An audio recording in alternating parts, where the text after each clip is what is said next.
Now you can be as clever as Kevin with Tiger's new Talkboy tape recorder. Stop drooling on me. Stop drooling on me. It even has speed control. Hi, kids. We're home early. Hi, kids. We're home early. Tiger's new Talkboy tape recorder comes with audio cassette. Hiya, pal. Look for Home Alone 2, available now on video. Hey everybody, Dre here from the future, and I did just want to give a shout out and explanation. Jeff has an amazing Tim Curry impression, who is a huge part of what we're covering today. That is Home Alone 2, of course, if you couldn't catch from the commercial. Unfortunately, Zoom, the audio technology we use to record the show, kept cutting off Jeff's amazing Tim Curry impression when he says pizza. Now, here's the good news. I was able to recreate the voice using Talkboy technology. You'll probably not even be able to tell, but if Jeff sounds a little weird and his Tim Curry impression does not sound as amazing as we all know it is, that's why. Anyway, enjoy the show. Hey, everybody. Welcome to another glorious episode of Nerd with Dre and Jeff. I'm the second half of that name. I am Jeff, and I'm Dre Alvarez, found most places as Nerd Numbers. And Jeff, I am excited you let me finish off this season of parental neglect. And we got a doozy for you. I'm excited. we do have a doozy. This is actually something that makes the most sense considering how we do, like the pattern that we have established on this show is that we love sequels. Like if you look and go back at like some of the episodes we did, we started with like Zelda 2, we did Mega Man 2, we have done Gremlins 2. So for some reason, if something has a sequel, we tend to go for it. So I'm very excited to do Home Alone 2. Oh, yeah. And this felt entirely like a weird essay baseball combination. I'll throw it that way. Because I love going too in the weeds on the show about like how we came up with the thought. And so I really pitched Searching for Bobby Fischer and had to build around that. Yes. And that's a tough start. That was Jeff. That was my birthday show. That's actually a theme in the nerd canon, is that I got the first episode as a birthday gift to myself. So the very first episode, and we're still going a year strong, Jeff. It's amazing. I am very excited. And so I was like, this is my one chance at this show, so I'm going to do Zelda 2. Now I had the exact same thought. I'm like, I've been wanting to talk Searching for Bobby Fischer in some medium, podcast, whatever, for years.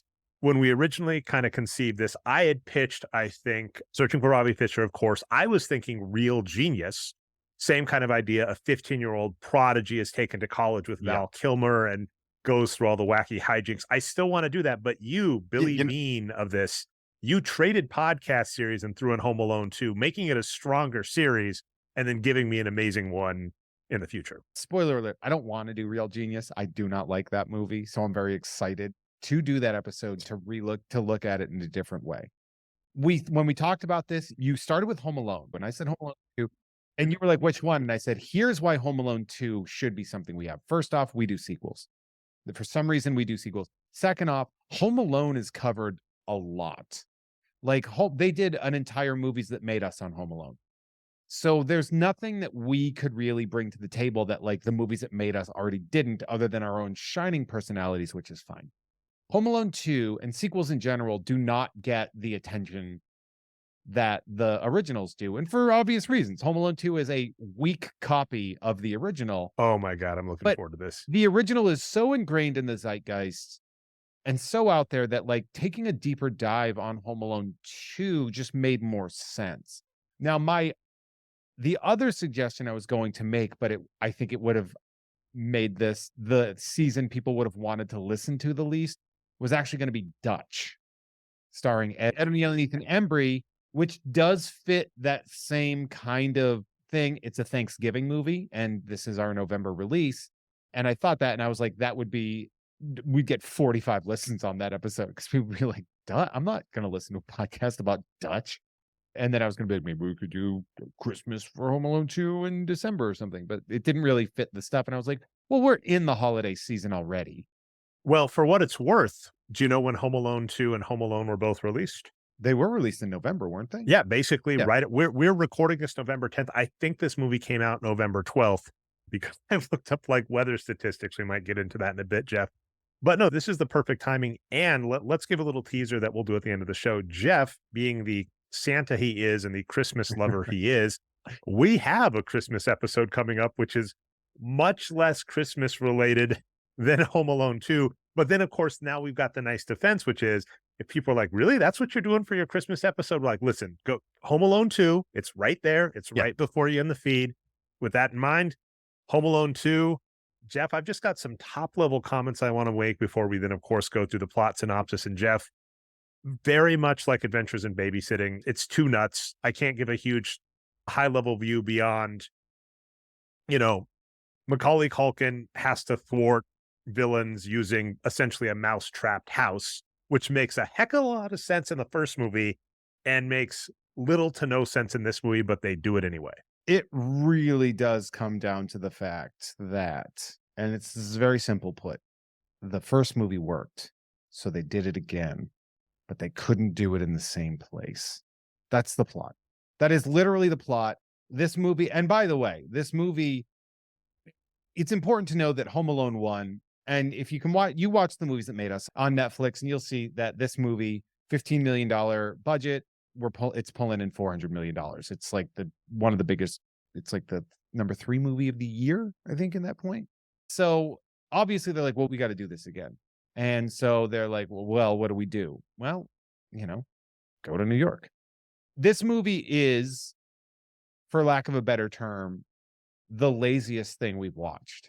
The plot is lazy. It's super lazy. The script is lazy. It's a literal rehashing of the first movie, which is kind of why the first movie is such a cultural touchstone. And the second movie, people are like, oh yeah, like it's kind of like Ninja Turtles 2, where like people remember this movie being better than it actually is. And then you watch it and you're like, it's just the first goddamn movie. So I've got a few questions, by the way, Jeff. First off, holy cow, top grossing movies of 1990. You know what they were? What number 3 was? What's that? Home Alone. You nailed it. Okay. In front of it were Ghost and Pretty Woman. So, wow, would not have called that. What I'll throw out is Home Alone 1 in many ways was a good movie. And I'm not just talking like success, but like as a narrative, it worked because the plot of Home Alone 1, we're introduced to Kevin. There's this big extended family. They're all going to go to France. They're getting flown out to France. So everybody's at the McAllister household. This family and extended family are loaded. Yeah, the parents must do something pretty impressive. The implication is that the father has some kind of like, I don't know, maybe he still has his job from Big. It's just one of those things where like the guy clearly makes a fortune. He lives in a palace, like they have a big family and he's paying for everybody to go to France. In the first movie, his brother is. In the second movie, the dad is paying for them all to go to Florida. But the start of the movie is basically Kevin is introduced, this is Home Alone 1, as like incompetent. And everybody's, you can't do anything, you're such a mama's boy, which also introduces the mother and son connection. And then, of course, he gets left at home alone. His mom is fighting everybody to try and get home while he has to defend himself and grow up. So like you actually have an arc of. It's also Catherine O'Hara, who's amazing. Both movies have great performances from the actors. I think that's really the only reason Home Alone 2 holds up is that it is a horrible plot. Nothing works. The actors in it are so good. I would posit that Macaulay Culkin is doing worse in Home Alone 2 than he is in Home Alone 1. This is a child, so I'm not like scathing reviewing him, but his line delivery is much more robotic in this one. Mom, where are you? I think that might have to do with the fact that his parents were being worse and his life was stressful and hard. But everywhere I saw, like I watched like behind the scenes things and everything, and it was like, everybody was like, this kid is a friggin' professional. Like this kid is a pro. I think he does a worse job, but I feel like the supporting cast of this movie is insanely good. Well, I'll just say, like I said, the first movie, his character has, a reason, an arc, a storyline, and that's kind of why it works. And all of the stuff kind of makes sense. I kind of said that about Adventures in Babysitting. It's a slapstick adventure, but A to B to C I can see, whereas this one is kind of a carbon copy, but it doesn't make sense because it's going, if the defense is Kevin needs to grow up, like that was the thesis of the first movie, and he does so by being left on his own and being put in a heightened scenario where he has to go above and beyond. It's Die Hard in a house, basically. Yeah. That makes sense. Well, in movie 2, you can't have Kevin needs to learn to take care of himself. It's like, that was the entire first movie. I'm not worried for a second that Kevin McAllister, armed with a bag full of money, a credit card, a talk boy, is gonna have trouble taking care of himself. I think one of the things that they really missed is a kid going wild with money. There are small scenes. He goes to a toy store and he buys a Swiss Army knife, some like goo, Some soap. like a, Yeah. he goes to one of the most incredible toy stores. He compliments how good this toy store is. We'll get to that. And you're like, and so what'll that be? And he spends $23.50 or $23.75 on a Swiss Army knife and some soap. Which we never see the Swiss Army knife again. Oh, well, so what's happened, by the way, he's using the Swiss Army knife. We'll get to that scene. He's using the magnifying glass on the Swiss Army knife. You know, Jeff, the most important part of that. Yeah. And then he gets nabbed by the wet bandits and drops the Swiss Army knife. That's the whole use of that thing. But yeah, so I do want to talk like two things. Like, this was a cynical cash grab, and here's what sucks, Jeff. It worked. Sure did. Home Alone 1, $15 million, released in 1990, grosses $400 worldwide. Home Alone 2, they only gave it a $20 million budget. They didn't make the mistakes a lot of other sequels do and throw a ton into it. It was released 2 years after, so this was very Teenage Mutant Ninja Turtles 2, another sequel we've done. Seriously, people go through the nerd backlog. Teenage Mutant Ninja Turtles 2 fell on its face. The way Home Alone got away with it is they said, what if we literally take the first movie, move them in another city, and do everything exactly? And a scriptwriter wisely could raise their hand and say, none of that makes sense. And they said, make it make sense. Make it make sense, yeah. And it did. And it made over 300 million worldwide. It actually, if you go to the-numbers.com, you are able to compare charts of movie grosses. Home Alone 2 was on a better trajectory than Home Alone 1 gross-wise. But here's what I'm going to say. Home Alone 1, for any movie that's an all-time success, Titanic is another example of this. They have to be lucky in that they do not get competition. So Titanic, which was like the first movie to gross $1 billion, nothing else came out. I used to watch Babylon 5 reruns on TV, and they would show the movie grosses every week. And so I would see Titanic's #1, Titanic's still #1 over and over again. They briefly got hit by Lost in Space, the Matt LeBlanc horrible movie, and then they immediately took over #1. They had no competition. Home Alone 1 was like that. It eventually starts getting chased by Kindergarten Cop. Good movie, makes like 30, 40 million, but it doesn't overtake it. Home Alone 2, though, runs into Aladdin. The other thing, too, is that Home Alone 2 is going to start stronger than Home Alone 1 because it has heat behind it to start with.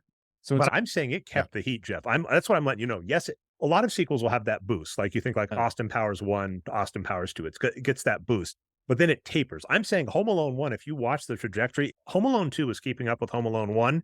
And I was like, what happened? And I actually looked into it and was like, oh, this movie called Aladdin came out, and literally all the kid audience went from Home Alone 2 to Aladdin. And, you know, basically the fact that Home Alone 2, Aladdin came out next to each other so close and both grossed, you know, over 300 million. Like, holy cow, what a year. I sent this along to you. It says a change of venue and more sentimentality and violence can obscure the fact that Home Alone 2, Lost in New York, is a less inspired facsimile of its predecessor. It got like 38 Rotten Tomatoes. It wasn't around then, but that's what the critics said. And kids were like, we do not care. And I was a kid, and I'll admit it, Jeff, I did not care. Oh, I was stoked to see this movie. Home Alone, I remember seeing Home Alone in theaters, and that was one of those ones, like one of the rare instances where like my family went to the movies and like they were invested, like they were down with it. And that was really great. Home Alone 2, I don't think I saw in the theater. I think I was came out in 1992. I had just turned 11, you know, whatever reason. I think my parents were like getting split up. It just wasn't an option, which they should have been guilted their way into taking me to. One of them should have taken me to Christ. We're going through a divorce at that point. This movie was very much the business side of John Hughes. If it makes sense, like John Hughes and Chris Columbus working together. The first one is like, hey, we have this little project. And I don't know if you know the history of it, but like Chris Columbus was directing National Lampoon's Christmas Vacation. And he was like, fuck this. Chevy Chase is a monster, which is correct. He did not want to work with Chevy Chase. And John Hughes literally said, give up the movie. I'm going to give you a different movie. I've got Home Alone for you. Do that. Which, I mean, some would say lateral move. I think from quality of film, it's a lateral move. but also maybe Christmas Vacation. Because Christmas Vacation is leagues above Home Alone as far as quality is concerned. Sure, I'm just thinking, like, and it's interesting. That's one of those that, like, I missed. It just never got my radar. I know enough about it, like, and I've seen some of the National Lampoons. Have you not seen National Lampoon's Christmas Vacation? I have not. I know, right? I've seen the end. I am think blown that- away. I am legitimately blown away by this. Here's a funny thing we've talked about a couple times. It's important. For our childhoods, we had like cable TV, right? We had stuff that would show up on cable. And you've mentioned shouts to your grandma who would was the bootlegger and let you see Bootlegging everything. Granny. Yep. And so what I would have though is, we would, we had the Disney Channel and we would occasionally, you get the week free of something and, do rentals. And there were movies, Christmas Vacation was one of them, where I caught like enough of it that I was never interested in seeing it all because I'm like, okay, well, I know how it ends and this is weird. And I don't know, maybe for better or for worse, I never really cared for Chevy Chase, although I did like Community. So, whatever. But it was just one was at his worst. As a person. Yeah. Yes. And it's like, yeah, it was funny because they wanted to, there's something freeing in Community in that they wanted to build the show around Donald Glover and Chevy Chase and Daniel Pudi. And I'm like, yes, the two minorities are the most awesome, endearing part of the show.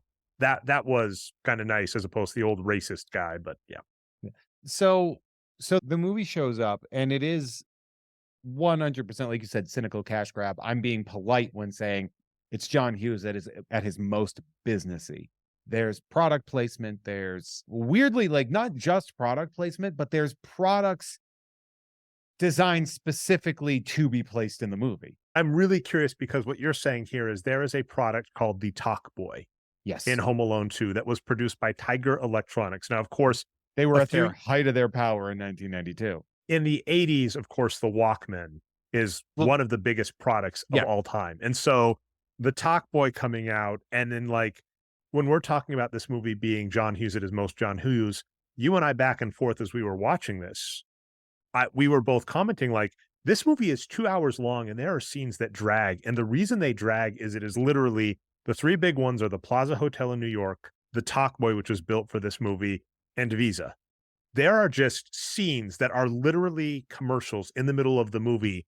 And it's like, it seems like they didn't want to cut around him. And so like the movie opens and we meet Kevin and he's using this Talk Boy, which is for those that don't know, it was a handheld recording device. The thing that was supposed to be clever about it is it had a microphone on it. Wasn't a very good microphone. It had a projecting mic and it had speed control. And you could do speed control. And then Kevin is a wizard with this thing because he is able to not only record things, he is able to fast forward and rewind it. So, he treats it like an MP3 player. Okay, little bit of backstory about the Talk Boy. First and foremost, Tiger Electronics, you might know primarily for having created those handheld LCD video games that were sort of the precursor to like the Game Boy. So like handheld gaming was like these little like handheld squares that had, that you'd like football, baseball, or whatever. And so they make this thing, and it's funny because we're making fun of it in 2023, but this was a revolutionary thing. A tape recorder with a protruding microphone. Because remember, like Walkmans, and like if you had a Walkman and you could use this thing as a Walkman, but it also, that microphone, like kids had access to recording their own voice now. And that's not something that existed back then. Like, we're forgetting that, like, you didn't just have a microphone in everything. Now, our phone can be our Talk Boy, and half the time we're just like, oh, go this, blah, blah, blah, blah. But like, that is a revolutionary invention, and it lasted until 1999. So the Talk Boy did have a shelf life of 7 years, which, if you think about it, that's longer than Masters of the Universe. And then also, to that point, it doesn't even look like the shelf life like it got usurped. That's just when technology started changing, because that's the point. Yeah. I remember around college, that's when you started getting MP3 players and it was easy to get a $15 mic for your computer or record stuff. So yeah, and like but CD players had been a thing too, like at the time as well. So for like, quality of portable music and stuff like that. So we forget that the Talk Boy did well for longer than we give it credit for. I did not even really think about the ramifications of that because, I thought it was a cynical cash grab. I remember having one and being like, it's not that great because, in the movie, the speed control, one thing they're supposed to do is show that Kevin can like pretend to be an adult and he just sounds drunk. If you use that, you would just sound drunk This because you're is going. Peter McAllister, the father. By the way, it is the bumper for this show, Jeff. Already decided. Have you seen the like 30-second Talk Boy commercial recently? Oh yeah, like the stop drilling on me. Yeah, and then he records that and uses it. Like Hi, it's this kids, kid. we're home early. It's this kid just messing with his older sister as she tries to make out with her Well, boyfriend. she's It trying is to pull ass, and he is just being a prick. it is a weird commercial, but yeah, it's great stuff. And you've already heard it if you're listening to this episode. One other funny thing, just product placement wise, well, two parts is outside of the Talk Boy, the other product placement in this movie, I'd argue, is not great because we're going to talk the Plaza Hotel, and a key theme in this movie is the ineptitude of the Plaza Hotel staff. And I think the Plaza Hotel is like, people are just going to say that's the Home Alone movie. And they're right. Like, there is a number that shows up, an 800 number that is used in earnest because I thought it might have been a fake movie number. I looked it up. That connects to the Plaza Hotel. The Plaza Hotel has a 30+ year commercial that is still in effect because this is still on Disney Plus and it still works. Now, I don't think, because here's what I'm going to tell you, because you're like, why would they do that? I'll tell you absolutely. No, I agree. Like, I'm saying it worked, Nope. and that's what makes it. I'm like, this is such a cynical thing to just say, we just want to be in this movie and it's going to work, and it worked, Jeff. But it here's all the thing: works. it's not a problem. It's not a problem that the staff is inept, because anybody who would be staying at a hotel doesn't care about these characters. They're not going to be like, oh, is that what it's going to be like? They're going to look at the place on camera and be like, Jesus, that place is nice, except for that asshole walking through. So, like, in that regard, nobody's going to think that, you know, friggin' you're going to show up at the actual hotel and Tim Curry and Dana Ivey and Rob Schneider are going to be bumbling their way through the whole thing.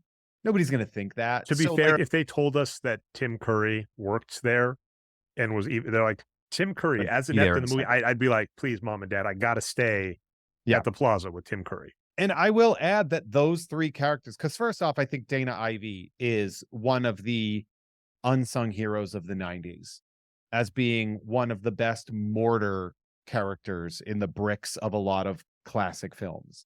When you look at, like, you know, Addams Family and, you know, Home Alone and Home Alone 2 and everything like that, like, she is a great example of what a character actor can do.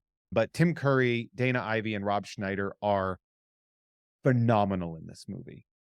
That's part of why this movie plays, is that you've got really great actors. I mean, even the pigeon lady it works somehow. I don't know, Jeff. It's so stupid, but it works. That the Brenda Fricker character, if you look at like the stuff she's been in, she's the mom from So I Married an Axe Murderer, but she was in like A Time to Kill and stuff like that. And everybody remembers her as the pigeon lady. And it's like, yeah, but she was also in the Oscar-winning My Left Foot, which is like such a huge thing. But her storyline is insane because we'll find out later as we talk about plot. She's the one character where you look at this and I'd be like, you guys did not think this out at all. You put this character in this existence and you had no plan.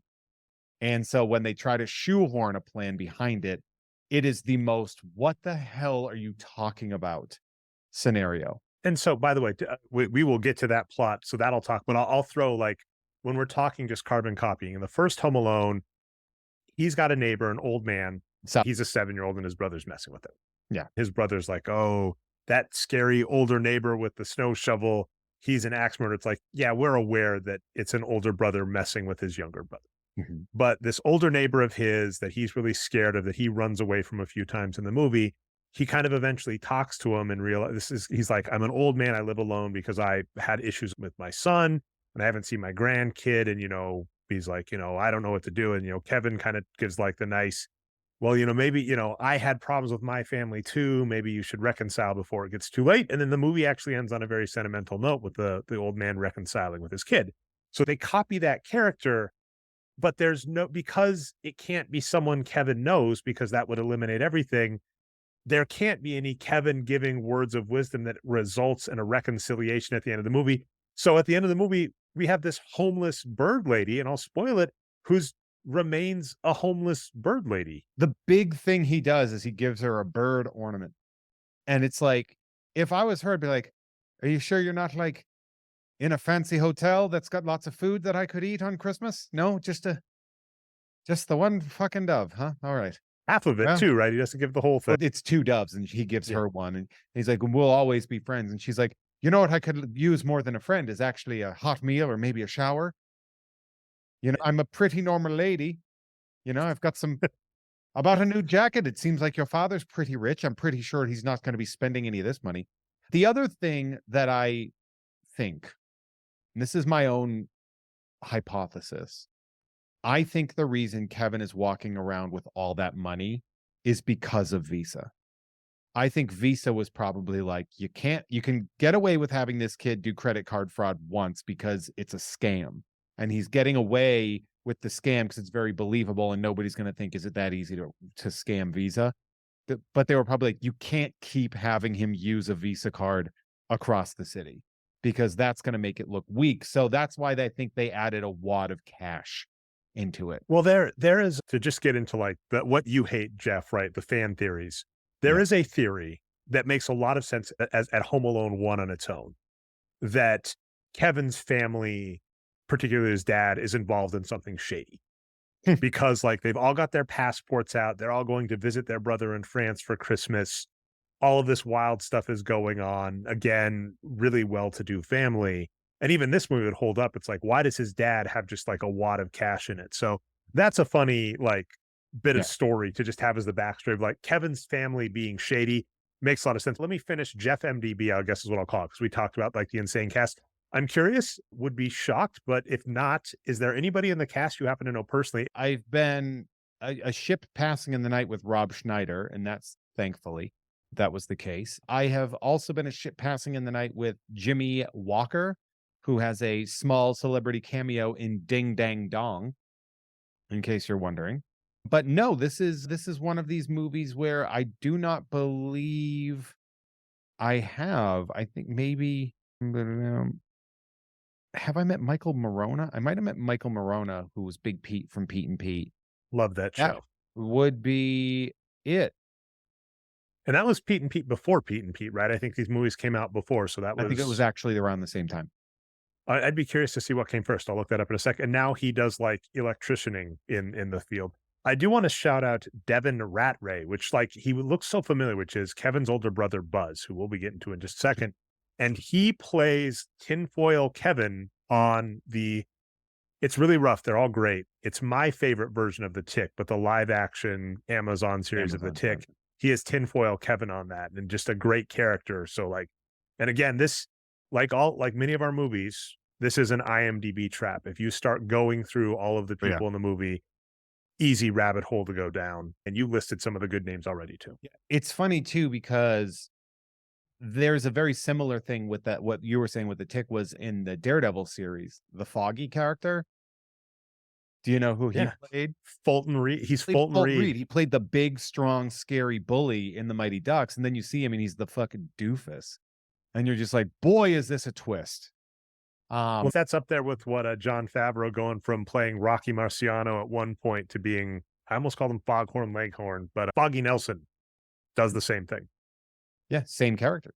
So, okay, so we start the movie the exact same way, literally the same angle on the house. Ways to view the angle could be symmetry, also could be laziness.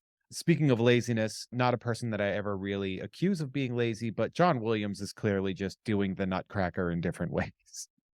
So much of this movie, well, and it's reusing the scores from the first. I mean, I Yeah. think even like the Christmas bells when he's like planning to do it is just, again, shot for shot, like the same. To be fair, I believe at the same time John Williams is scoring, wait for it, do you know what movie? It's 90s, like Jurassic Park or something. I think it's Schindler's List. Interesting. I think It's he's fascinating. working on Schindler's List at the time, because that's going to come out in 1993. And I'm pretty sure that he was doing both at the same time. And one of those requires every ounce of your attention and care. And the other one is Home Alone 2, a movie that you've essentially already scored. And in all fairness, because I think John Williams is one of the greatest composers of all time, his laziest work because it's not innovative. It really is just derivative of what he did 2 years prior and also what has existed for 100 years or more in some songs. Well, where this gets funny, though, is that really, when we look at, say, Teenage Mutant Ninja Turtles 2 and Five Goes West, we look at like those two sequels, and we're like, holy cow, Teenage Mutant Ninja Turtles 2 suffered from too quick of a turnaround. They tried to rush out a sequel and didn't have thought behind it. And Five Goes West waited way too long and ironically ran into the same issue. Didn't think about it. This one literally, Macaulay Culkin's getting older. They probably recognize that. They're like, we got one more shot at this money grab. Don't mess anything up. And so, you know, sometimes when you hear the advice is like, I hear like Patton Oswalt once when he was talking about being an extra, like the director literally was like, I know you want your part in this movie to be huge and to put everything into it. But he's like, but you're a guy standing in the background. Just stand in the background. Don't worry about it. Like, don't overthink it. So like even to John Williams, if he's like, I could be clever. And they're like, no, it is the Key and Peele sketch for Gremlins 2, where they have all of these zany ideas to put it together. If instead in that sketch, if they had gone around the boardroom and they're like, what about the exact same scene? It's like, but that doesn't make any sense because he's in New York, not at home. They're like, doesn't matter. It's going in the movie. It'll be John fine. Williams is like, do you want me to use? He's like, do you want me to make new music? We're like, absolutely not. Exact same music, exactly same tone. But he does make a new music. Like, it's not the same. Like, it feels like he slept his way through a paycheck, and I'm not against it. I'm just, I'm not like the integrity of Home Alone 2. I'm just saying this is his laziest work. And that's But I fine. also think that was the assignment, is what I'll say. And so what is happening this time, though, is we have the same group of people, the exact same folk. Last time they were getting an all expense paid trip to Paris to see Kevin's uncle and their family. Now, for whatever reason, they're flying to Florida for the holidays, and they are going to the same place as Kevin's uncle Frank's as they went on their honeymoon. So they're supposed to be leaving Chicago in the winter to go to Florida where it's nicer, I guess, is the implication. Yeah. Kevin's not really happy about this, which does make a lot of sense. We have a lot of the same shenanigans that were happening in the first one, including one of the stupidest things, which is Kevin's dad is trying to plug in his razor, and he inadvertently unplugs the alarm clock of the master bedroom, which is supposed to be the impetus for the whole movie. But as you and I were kind of talking back and forth pre-show, does not make a lot of sense. No, he's also the worst dad. Like, he's a good provider, obviously, but as far as dads go, man, this guy he might as well move out. He's so absent. One of the most batshit scenes comes up. So the entire family is getting ready to fly to Florida, and all the stuff is going around. And then I'm sorry, Jeff, it's weird to shoehorn this in, but got to talk the shower scene. Kevin is told he has to go find his tie, and he's like, I can't get my ties in the bathroom. Uncle Frank's in the back room. Apparently, Uncle Frank taking a long shower. And Uncle Frank apparently said Kevin shouldn't come in because then he'd see what a real man looked like or something, which is just... It would make, he'd never be a real man or something like that. Yeah, it's a very 1991. Uncle Frank is terrible, and nothing Uncle changes Frank should be killed. Yeah, Uncle Frank is a real piece of shit. He's singing Cool Jerk in the shower, loud. I mean, I get it's an actor, but like, man, if I ever met that actor, I'd be like, hey, fuck you, dude. And he's like, that was a role. And I'd be like, no, but kind of fuck you anyway. Like, he's so good at being such a huge piece of shit. Kevin starts recording him singing Cool Jerk. Again, this is the second instance. So we see the talk boy, like Kevin is sitting on, when we first meet him, he's sitting watching TV, and he's literally recording himself and playing it back to his mom verbatim. And she's just like rolling her eyes, which is true. Ding dang dong. Oh, interesting. And then also Kevin starts recording his uncle in the shower singing. And then at one point, his uncle realizes he's being watched and turns around and says, get out of here, you pervert, or I'm going to slap you silly. Yeah. This will be used. This is Nosy Chekhov's gun. Chekhov's nosy little pervert. Yeah. Yes. So we're establishing the talk boy is a major part of Kevin's life, and everyone still hates him. We have established back that Kevin is an asshole. That has reestablished itself. Everybody has been sort of reset. The key thing that resets it is we go to a Christmas program that apparently all of Kevin's family is in, which doesn't make a lot of sense because there are 4 kids in the McAllister family. There is a major age gap between him. The whole point is like, let's just be honest with ourselves, Jeff. At least for me, I don't know about you. Like, I was Buzz, right? Like the older brother with all the cool toys and the cool stuff that has the younger brother that wants to see him. Buzz is that in both movies. But for whatever reason, Buzz is in the same musical as Buzz is Kevin. 30 years old in this thing. And they are standing right next to each other. They're in That's what doesn't children's make sense. choir. Buzz is right behind Kevin. Kevin has a solo. Buzz starts bullying him. And he has, they all have these like light up candles, these like fake light bulb candles. And he's putting them behind Kevin's ears and like fucking around. And this might be, the audience is the collection of the worst people who have ever existed. They are laughing so it's not funny. They are having a fucking blast watching this giant bully this young child. And it's not that funny, but you know, willing suspension of disbelief. This audience is filled with a very easily entertained group of massive assholes. Kevin turns around, sees that what Buzz was doing, drills him, and knocks over the entire choir. Like basically there's like a domino effect on the stanchion or whatever and knocks everybody down. So Kevin is in trouble again. And this is a good reminder that people seem to have forgotten. It's only been a year since Home Alone. And they're back to like being like, Kevin, you're a real fucking asshole. And what's weird about this is, okay, so the first one, what ends up happening is they order a bunch of pizzas for everybody, and Kevin asks for a cheese. They have 15 people in the house. They order 12 pizzas. They give us all of this information very efficiently in the first movie. The second movie, they just waste their damn time the entire way, Jeff. But in the first movie, they order 12 pizzas for 15 people. They only order one cheese, and Buzz, knowing that Kevin wants the cheese, eats it all before Kevin can get there. And he's mocking Kevin about it. And Kevin gets upset and punches him, and then causes a big mess, which gets all over the passports and stuff. Why would you have your passports on the kitchen table? That's on the family. But the point is, people didn't see what was happening in the first one. So from their perspective, Kevin just made a big mess. Kevin's fighting with his brother. Everybody's like, Kevin, what's your problem?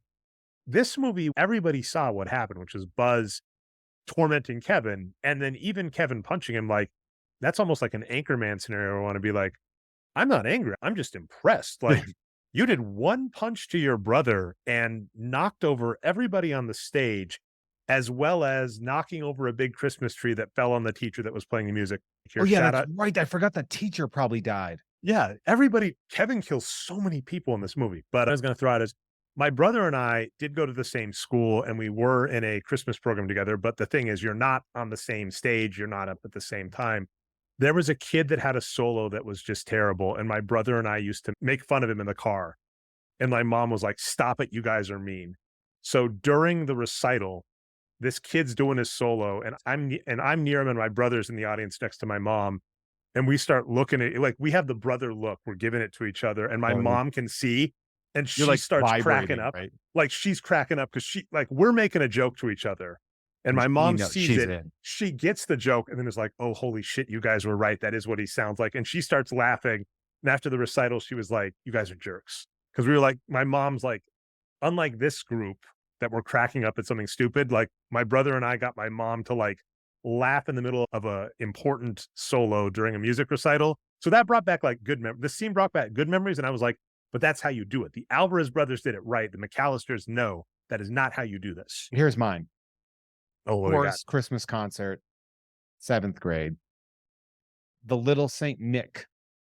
You know that song by the Beach Boys? Okay. Little Saint Nick. It was like a big choir, you know, like it was a big chorus. So I was like, all right, time for Jeff to shine. And so I sang Little Saint Prick. And didn't go for Little Saint Dick. No, Little Saint Prick, I thought it was funnier. So I'm singing Little Saint Prick. Nobody's going to notice because there's so many kids, except for my mom, because she's looking at me singing. And she saw and could kind of hear the pra of it. Like the n and pra looks so different. And she knew, and she started laughing and then grounded me. It's such a win though, right? When you get you're in trouble, but you got him to laugh. Yeah, anything for the bit. So they have like a court case afterwards where Buzz is like basically just being a perfect villain, like talking about like, oh, I was immature. That's my bad, blah, blah, blah. And he says all this stuff. And then he looks over at, you know, to Kevin. And he's like, yeah, beat that trout sniffer is what he called him. And then Kevin's like, fuck all of you people. Right. It's very funny that he's just like, how about you all go straight to hell? And he's like, you guys are trash.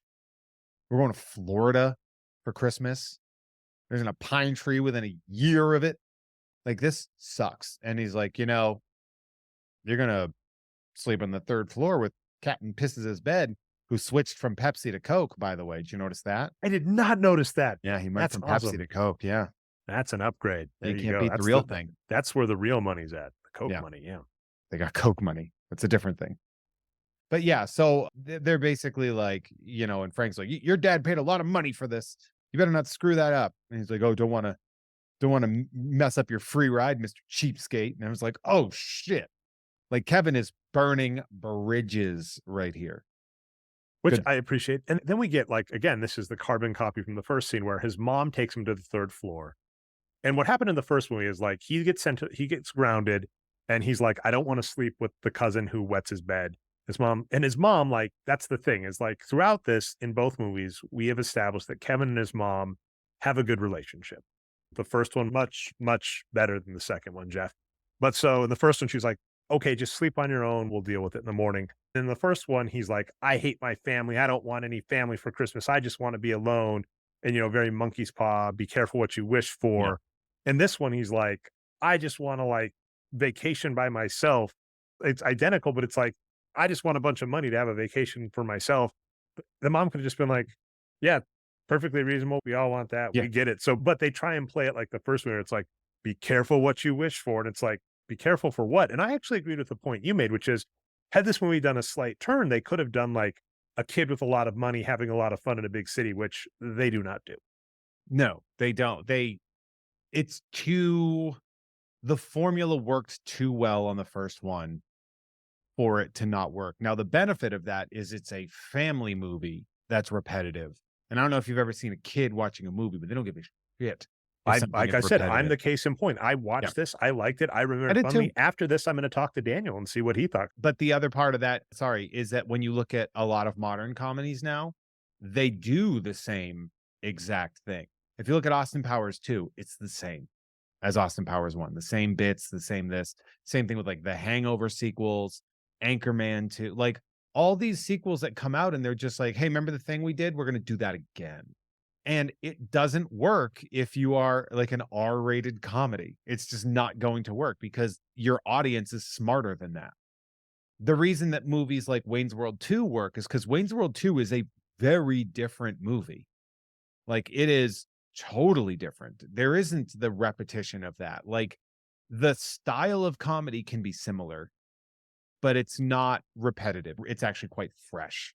And the characters have moved forward and they have evolved, and you're seeing them from that position, which I think is really interesting. But anyway, this is not the case. One thing we get that's kind of silly is in the first movie, we have an overnight scene of ominousness. And it makes sense because the overnight scene is that a power line gets knocked out by a tree, actually a bunch of lines. And that's really important because in the first movie, the power gets knocked out to the house overnight, and then we find out the next day that the phone lines are knocked out as well, which is key because it gives us like a reason why they can't contact Kevin.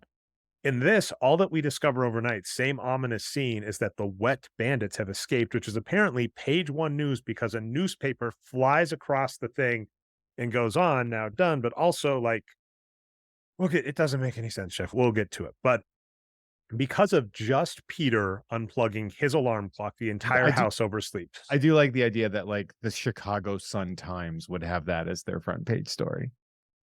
Like, okay, I actually happen to know this for real because around the time the Bulls were winning title after title. So imagine that, like you've got like the greatest Chicago Bulls team of all time.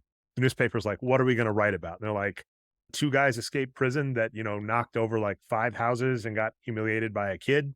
That's like that joke where somebody did a tweet about how like I don't believe Harry Potter because it's supposed to take place in like 1997 or whatever. And at no point in time does Harry go, man, the Bulls are having a hell of a run right now. Well, 96, they'd already won 72 games or whatever Jeff. time. 97, like, come on, it's old news. The Bulls win. So, yeah, it's astounding to me that a house full of what, 16 people or whatever?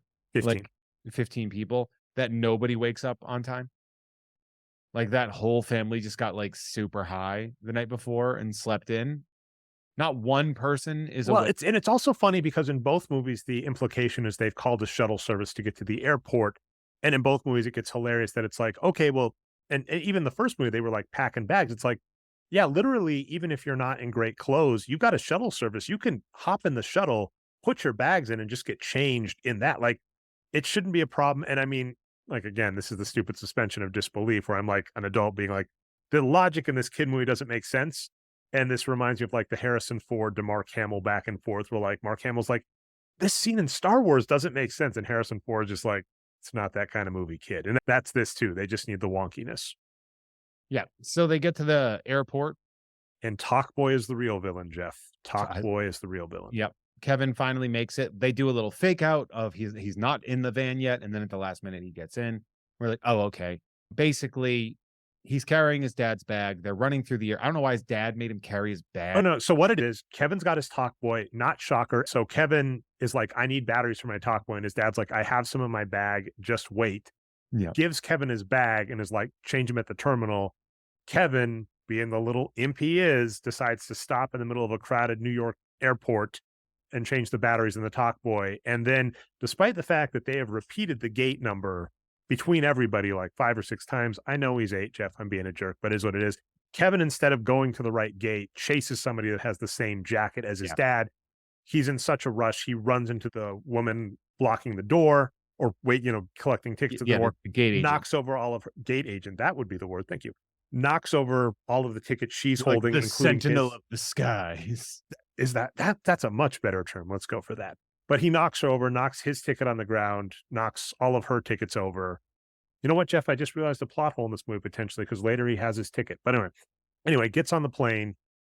And, for whatever reason at this time, this is pre 9/11, they're just like, oh, yeah, just, open seating wherever there's open. And I don't remember that, but they use that in both movies. And like They couldn't find his ticket. Yeah. But in both movies, like in the first movie on the trip to Paris, they basically just say, you're very late. So just take an open seat. Potentially the implication being maybe they gave away their seats, but they did have overflow. I don't know. Yeah. So what we have is we have him sitting down next to a French gentleman. And this does play well. This of the things that don't work in this movie, this is one scene where I was like, well done, writing staff. You did good. In French. Did you look up what the Oh, what does he say? I did not. It's funny because, I speak French poorly. Wait, you speak French? Not bad. All right. Poorly. Un petit peu. Yeah, I did 4.5 years in high school, 2 years in college. So and it's also been like 20 years since I used it. He basically says, I'm from France. I'm a tourist here. It's my first time I've ever come to America. Because he's just like, you ever been to Florida? And he goes, can't you tell me of a good restaurant? Only maybe your parents might know a good place. Why aren't you replying? You speak French, right? I don't speak English at all. Help me out here. You don't want to talk to me, do you? Are you upset with me? As Kevin is breaking the fourth wall, looking at the camera, he's like, you don't want to talk to me at all. That's a needy, and Kevin does the thing that we all understand, which is he puts his headphones on. He could have heard through that, but we'll give it to you because it's movie magic. You don't hear through headphones in the movie. So Kevin's listening to his Talk Boy. Also very rare that a French person doesn't also speak English. Yeah, I mean, but I'm saying we'll give it. It wasn't a perfect scene, but it works. So Kevin flies to New York. The McAllisters fly to Miami. And then when Kevin gets to New York, he's basically just like, oh my goodness, what happened? Where am I? Did you notice the cameo? Oh, who do we get? The gate agent. I did That not. he asks. Where are we? Yeah. Who was that? Ali Sheedy. Really? Yeah. What? Yeah. Are you kidding? Yeah. I don't, man. Ali I'm Sheedy has losing. a role as a gate agent in there. At least I remember her being that person. But yeah, if you look up on IMDb, she's a gate agent.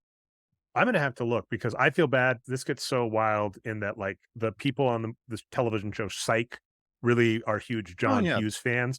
And so like, of course I know her from all the John Hughes stuff, but like she's also phenomenal as like a side actress that, shows up once a season in Psych. So like I hosted a still panel know for her. a psych actor. What? I hosted a panel for a psych actor. Which one? Sorry. Yes. Okay. I'll give you a hint. The most famous one. So you got James Roday or Dule Hill. Nope. Really? Oh, I do know this. He might not be the most famous. It literally just dropped out of my head, but he was in Major League. Corbin Burns. Corbin Yes. Corbin And Burnson. I think you mentioned this at one point where you were like, at one point, he was like, maybe I'd like to do a podcast. There is a I universe. still Jeff, have his card somewhere with his Jeff, phone number on it that you, says that was, geez, 20. if I get replaced by him, I'm Corbin not going to be Burnson. mad. just like, Corbin Nerdson. oh my God, Jeff, I can't compete with that. What am I going to do here? I already lose. You're literally at Nerd Numbers on social media. I think you're fine. So basically, the kid realizes he's like, I'm screwed. What do I do? Oh shit, the Plaza Hotel in New York. It's kismet. And so here we have our first willing suspension of disbelief moment where we have to pretend that the people on the other end of the phone are the stupidest monsters who exist. What ends up happening is Kevin, using his magic talk boy, replays a commercial he had that had the toll-free number for the Plaza. And by the way, we do get introduced to the pigeon lady because he's walking around New York. This is me being such a nerd, Jeff. While he's around New York, I like texting you. I was like, it's supposed to be right before Christmas. He's in New York. I looked up the weather trends for New York. And it's like, it should be freezing. I was going to say, guess what? There were literal days where it was too cold to film. But but also the thing is, because they filmed from December through May, you can tell that they cut back, and there are parts where you can see the scene might have been like you can look at the snow on the ground to tell what parts of the year during certain parts of the. I think the stuff that was done later in the shoot were the stuff that was inside stuff. Interesting. All the Okay. outside stuff was done in there. I mean, obviously there's like weather issues and stuff. I know that it was very cold and everything like that. So Kevin goes into his talk boy and he goes, howdy do. This is Peter McAllister, the father. I'd like a hotel room, please, with an extra large bed, a TV, and one of those little refrigerators you have to open with a key. Credit card? You got it. And then he slows it down, to which it sounds like a man has taken a Quaalude and ordered a hotel room. Howdy do. Which, as if I was that receptionist and I'm like, hello, thank you for calling the Plaza Hotel reservations, and someone goes, howdy do, would be like, click. No, thank you. Well, and We're not so gonna let here's a the thing: serial killer stay with us. if he had done what we were used to in modern era, this is so wild because we're talking 1990s credit card technology. So in the modern era, what I could buy is if you're someone in a service industry job where you're trying to get like bookings or whatever, you basically are graded on how fast the call goes and, if you get them to sign up. So it can completely make sense because Kevin has called an 800 number to book a Plaza. We see someone at a call center who answers and is just like, records it. Apparently she doesn't take his credit card information. He just says he has a credit card, which she marks on the file. But agreed, the logic of the talk boy in this movie, which is Kevin uses it multiple times to pretend to be an adult to fool someone else, is absolutely ridiculous. And there's the first instance of it. And to your point, it doesn't even pass in the movie. Like, this is a commercial, and the commercial does the same thing. We were talking that earlier, where like the little kid uses it to fool his sister that the parents say they're home. And what is hilarious to me is in the commercials for Talk Boy, including this, which is arguably its first commercial, they can't even fake it. Like, you're watching, you're like, that does not sound like a human. No, it sounds like a robot having a stroke. It's bad. It's just, that's the first one where you look at it and if you're watching the movie, you'd be like, fuck you. During this process, the McAllisters find out that their kid is missing again. This is actually, I thought this was a hilarious scene because they're talking to a police officer at the Miami airport. And like, he's like, anything like this ever happened? And like, no. And then, well, and they're like laughing to each other, like, well, it's kind of funny last year. It's an annual tradition now. And like the police officer is just like, what the hell is going on? They're like, you should be in jail. Well, I think that also, like, they do have this kind of realization that they very well could have their child taken from them. Like, it is like, that is a very this movie does also have like serious repercussions that we don't see. Like, your kid being home alone in the first one, you're like, this is a tragedy and we need to fix it. The second time, they should be like, you are bad parents. You're probably really mean to that kid. What happened last night? Well, we locked him in the attic. Excuse me. After his brother, made fun of him in front of his entire school. Yeah. What? Like, well, his brother bullied him to violence, and we punished him for that. So it is definitely the realization that they're like trying to like laugh their way out of the fact that they are the most neglectful, shitty parents who have ever lived. Although one thing that happens in the scene that's somewhat important, and ironically, I think you might have nailed it down that it might be Visa's doing, is that the police officer is just like, well, where's your wallet? Do you have a picture of him? And he goes, oh, he's got my wallet. Yeah. I actually pay that off, by the way, because he goes, do you have a picture of him? He goes, I don't have my wallet. It's like, yeah, Well, it's in my actually- wallet. And he just goes, wait, my wallet's in my bag. Kevin has my bag. Oh my gosh. So he basically goes, okay, well, the kid's got my credit card. And the guy goes, oh, well, perfect. If your kid uses the credit card, we'll be able to track him down. And so what is somewhat remarkable in this movie, to its credit, not in a good way, because it's a kid's movie, is we are about 40 to 50 minutes in. I was like, how the hell is this movie 2 hours long? And it is, Jeff. It's somehow 2 hours long, and you feel it. It does not fly. Yeah. Yeah. This But is not a quick 40, movie. 40 to 50 minutes in, they have eliminated all stakes. They're like, oh yeah, you can easily track Kevin. Oh, Kevin's stuck in a big city, but he's got a bunch of money, so he's fine. Oh, in the first movie, we established that he's really clever and can figure stuff out. But the only thing that could actually get in his way, Jeff, is it turns out the sticky bandits have arrived in New York City. The wet by bandit hiding arrived and changed. Oh, am I spoiling the lead? They turn into the sticky bandits, but I guess technically you're right. Canonically, at this point in the movie, to the viewer, they are the wet bandits. Yeah. So our B plot is less valuable than what it was in part one. In part one, Catherine O'Hara trying to get home is a very big B plot, very emotional.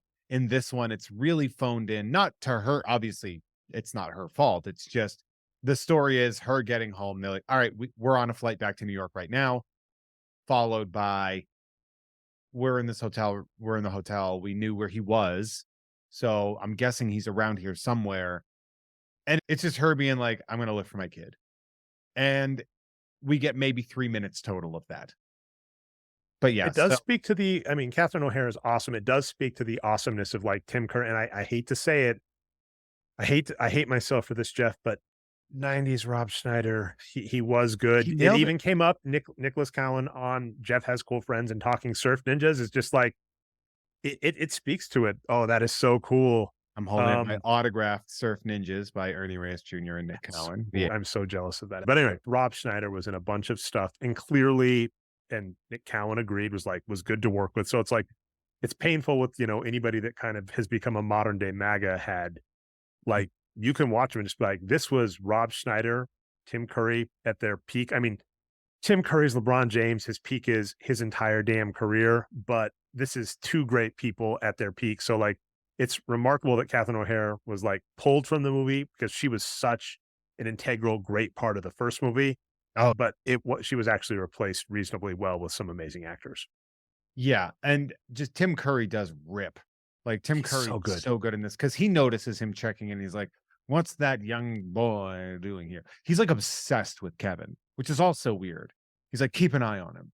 And so, like Rob Schneider checks him in and basically the kid's like, I have my own hotel room. This is exciting. Time to go and check out the sights. He does some fun stuff. I actually like that he goes to the pool at the hotel, got to get that commercial for the hotel and is a nice looking pool. He goes to do a cannonball, but he's polite. He asks the people, he says, do you mind if I work on my cannonball? Jumps in. It's got the mini bar, which, that'll come up later. He ends up watching adult movies. What is it called? Like the Angels Done Dirty or something. The two they made. Angels with Filthier Souls. It's the sequel to Angels with Filthy Souls, which is a homage to Angels with Dirty Faces, which is a James Cagney film, I believe. And yeah, these were movies specifically made for both Home Alone movies. And in both movies, Kevin will use playing them to other people to fool them.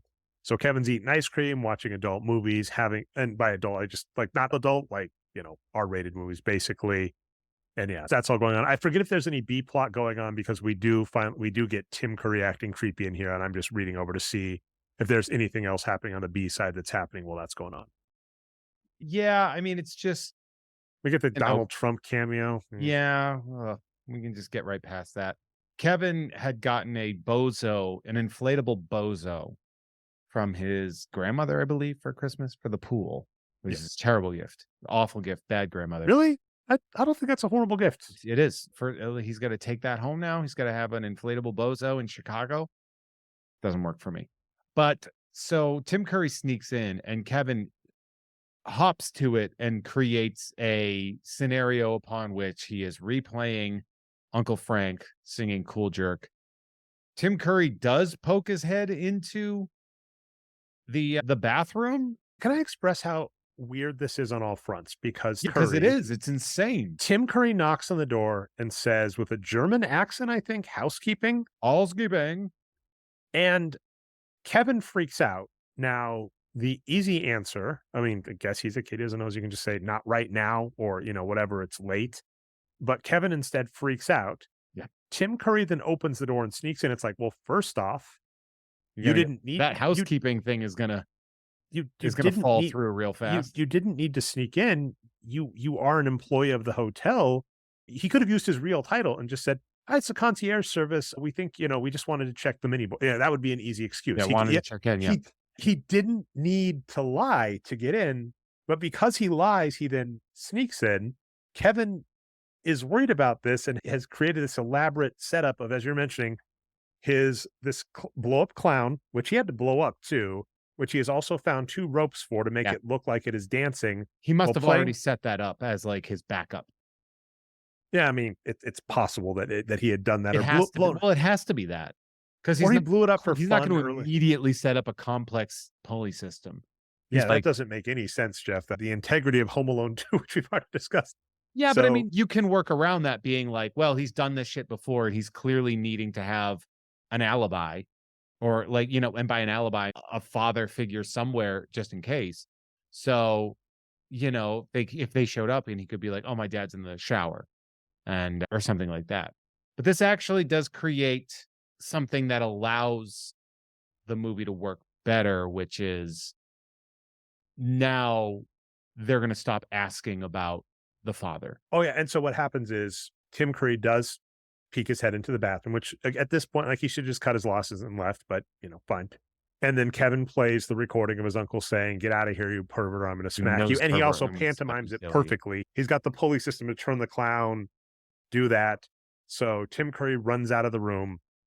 And as you mentioned, we'll get back to that. That sets up the next day, which a C. It's passing grade. To a stretch limousine and a pizza. First off, Tim Curry eats every word he says. He actually reads the book of like the storybook version of this. There's an audio book to it. Oh, you're ruining this, Jeff. I do not want to have to spend money on that. Now I think I might have to. I bet you can find it on YouTube for free.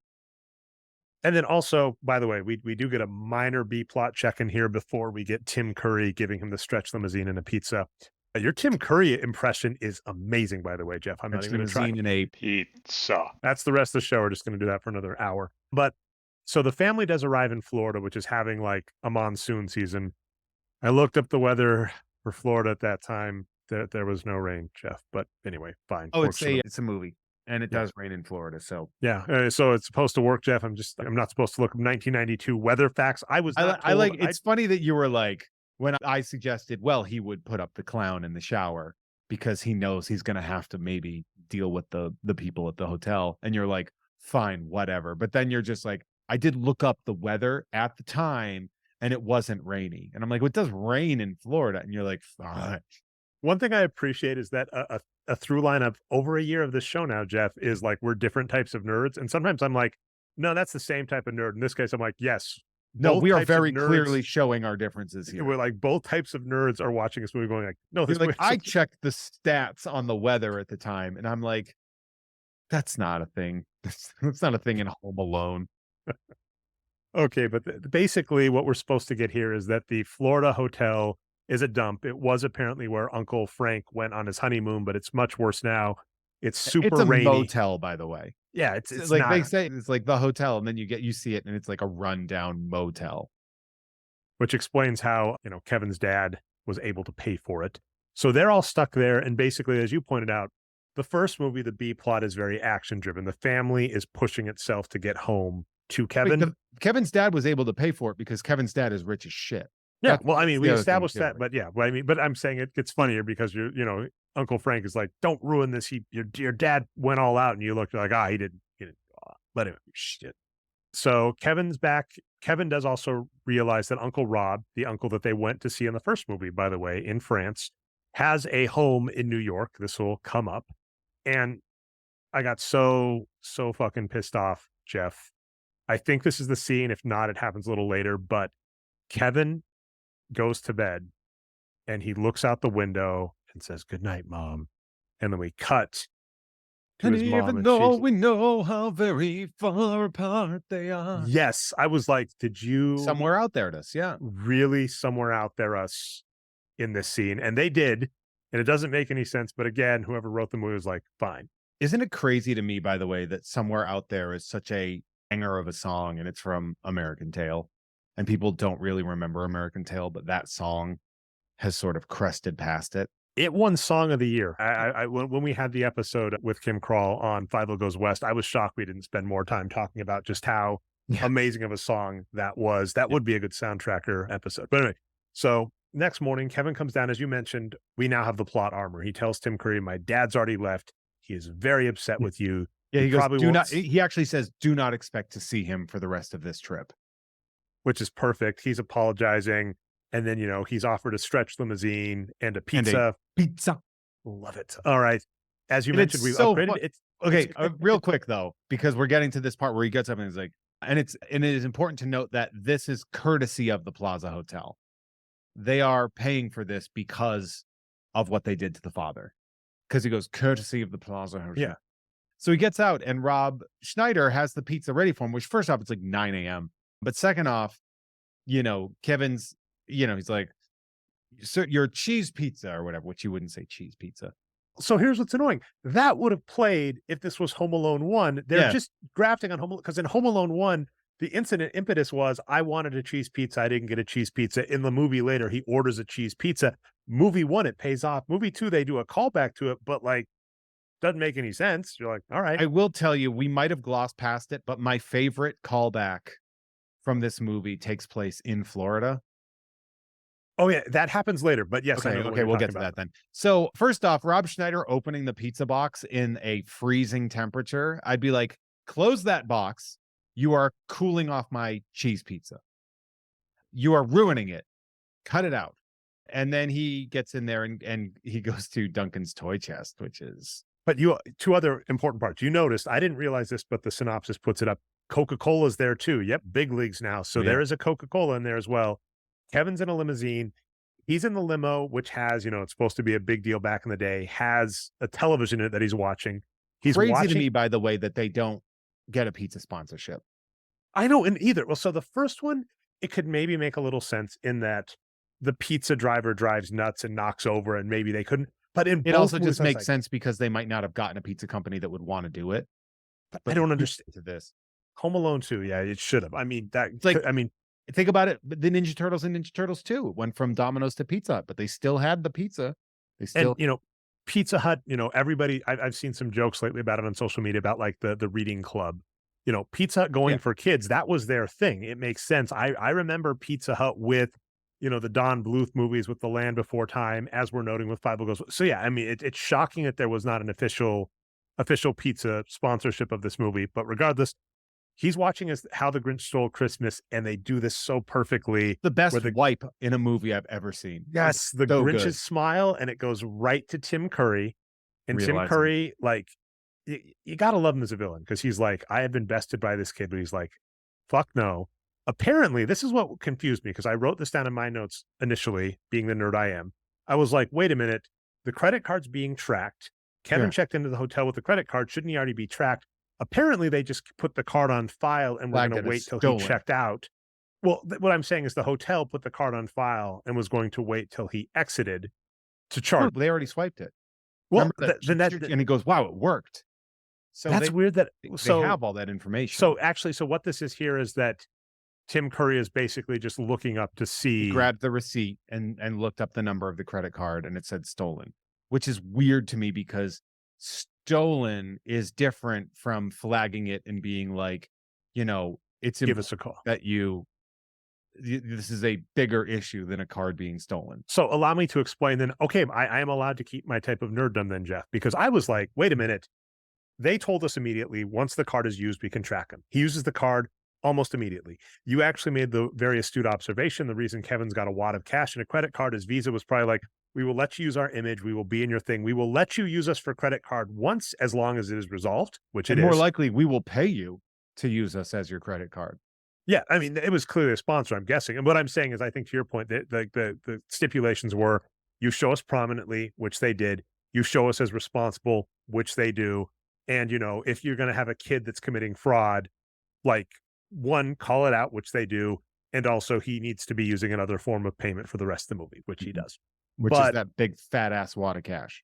So apparently Tim Curry looking up the credit card is what alerts the authorities, because then over in Florida, which we'll get to in a second, they actually get the alert. I would have thought they would have gotten originally. So I'm allowed to keep my nerdom saying, wait a minute, shouldn't they already know where Kevin is? But apparently Tim Curry doing the inquiry on the credit card is what alerts them as to where he is, as opposed to that, which is whatever.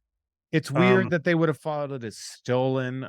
It's fine. It doesn't matter. We're spending way too much time on Okay, yeah, so yeah, this is me. But we do advance some of the other plots, which is Marvin, Harry, now the sticky bandits with, the fun joke. He's put a bunch of masking tape or tape of some sort on his glove, and he's been using that to steal change, people's like scarves, stuff, whatever. So that's going on. He's just being mischievous.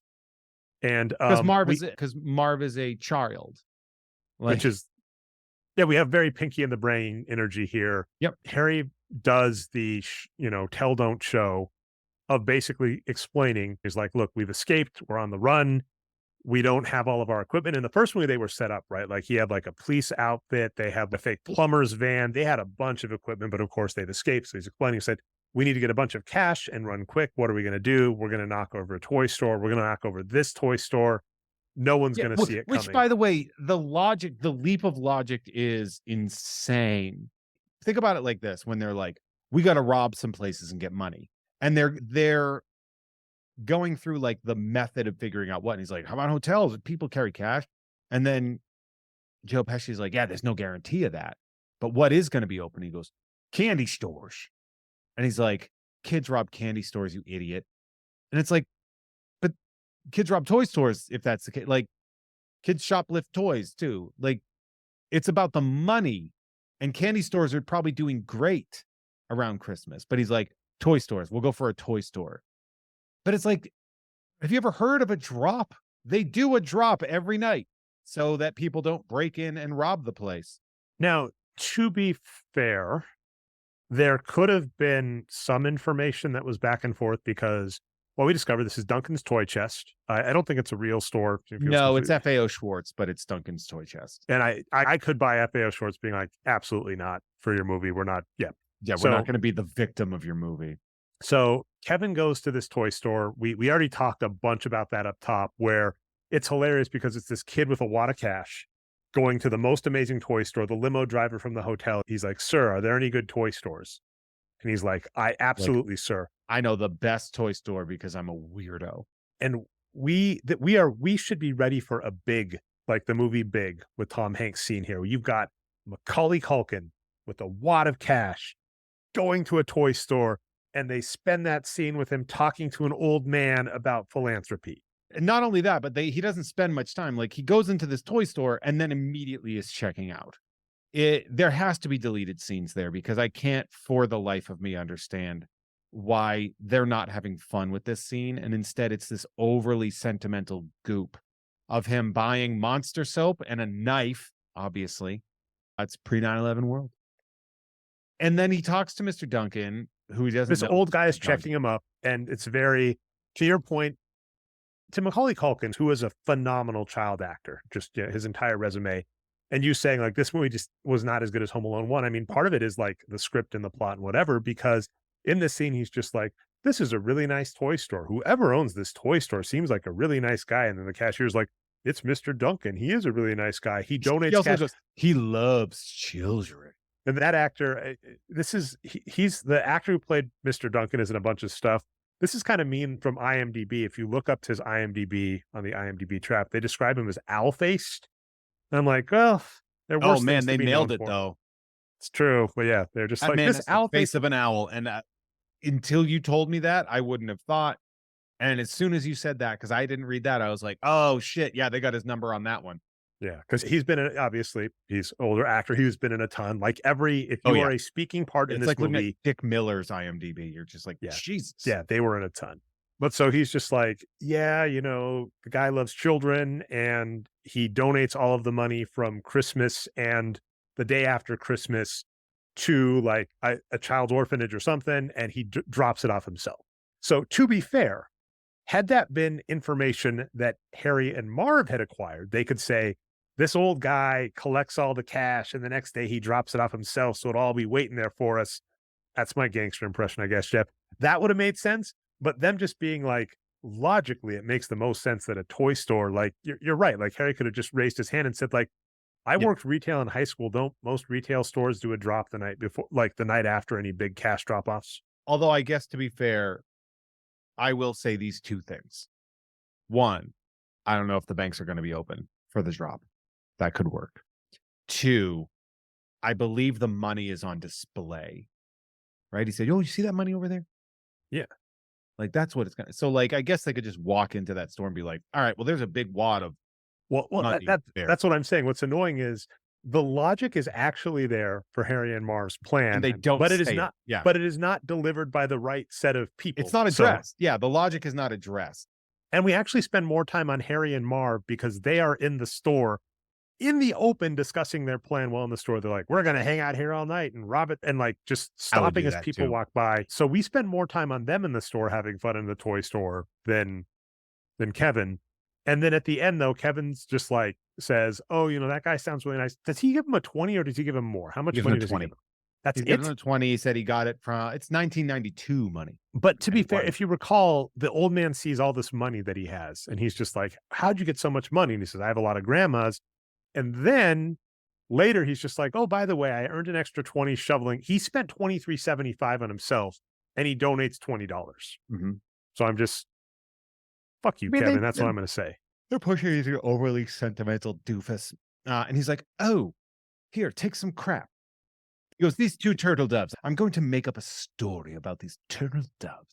And he tells this whole made up bullshit story. It might as well be the Karate Kid with the amount of bullshit in the practice we're talking about. He's like, these are designed that you give it to a friend. And then it's like, and then you're sitting there and you're like, no, it's just from the song. It's a disguise of Christianity at a time when Christianity wasn't considered to be something that you would be able to talk about out loud. It's funny to me. It's very funny to me that the crux of this movie, like the big token of this movie, is these two ceramic turtle doves where like, later they call back to it a couple times and he reads it and he just goes, turtle doves. And for some reason, that's the thing I've said the most from this movie. Turtle doves. Not pizza? All right. And you had pizza on lock, man.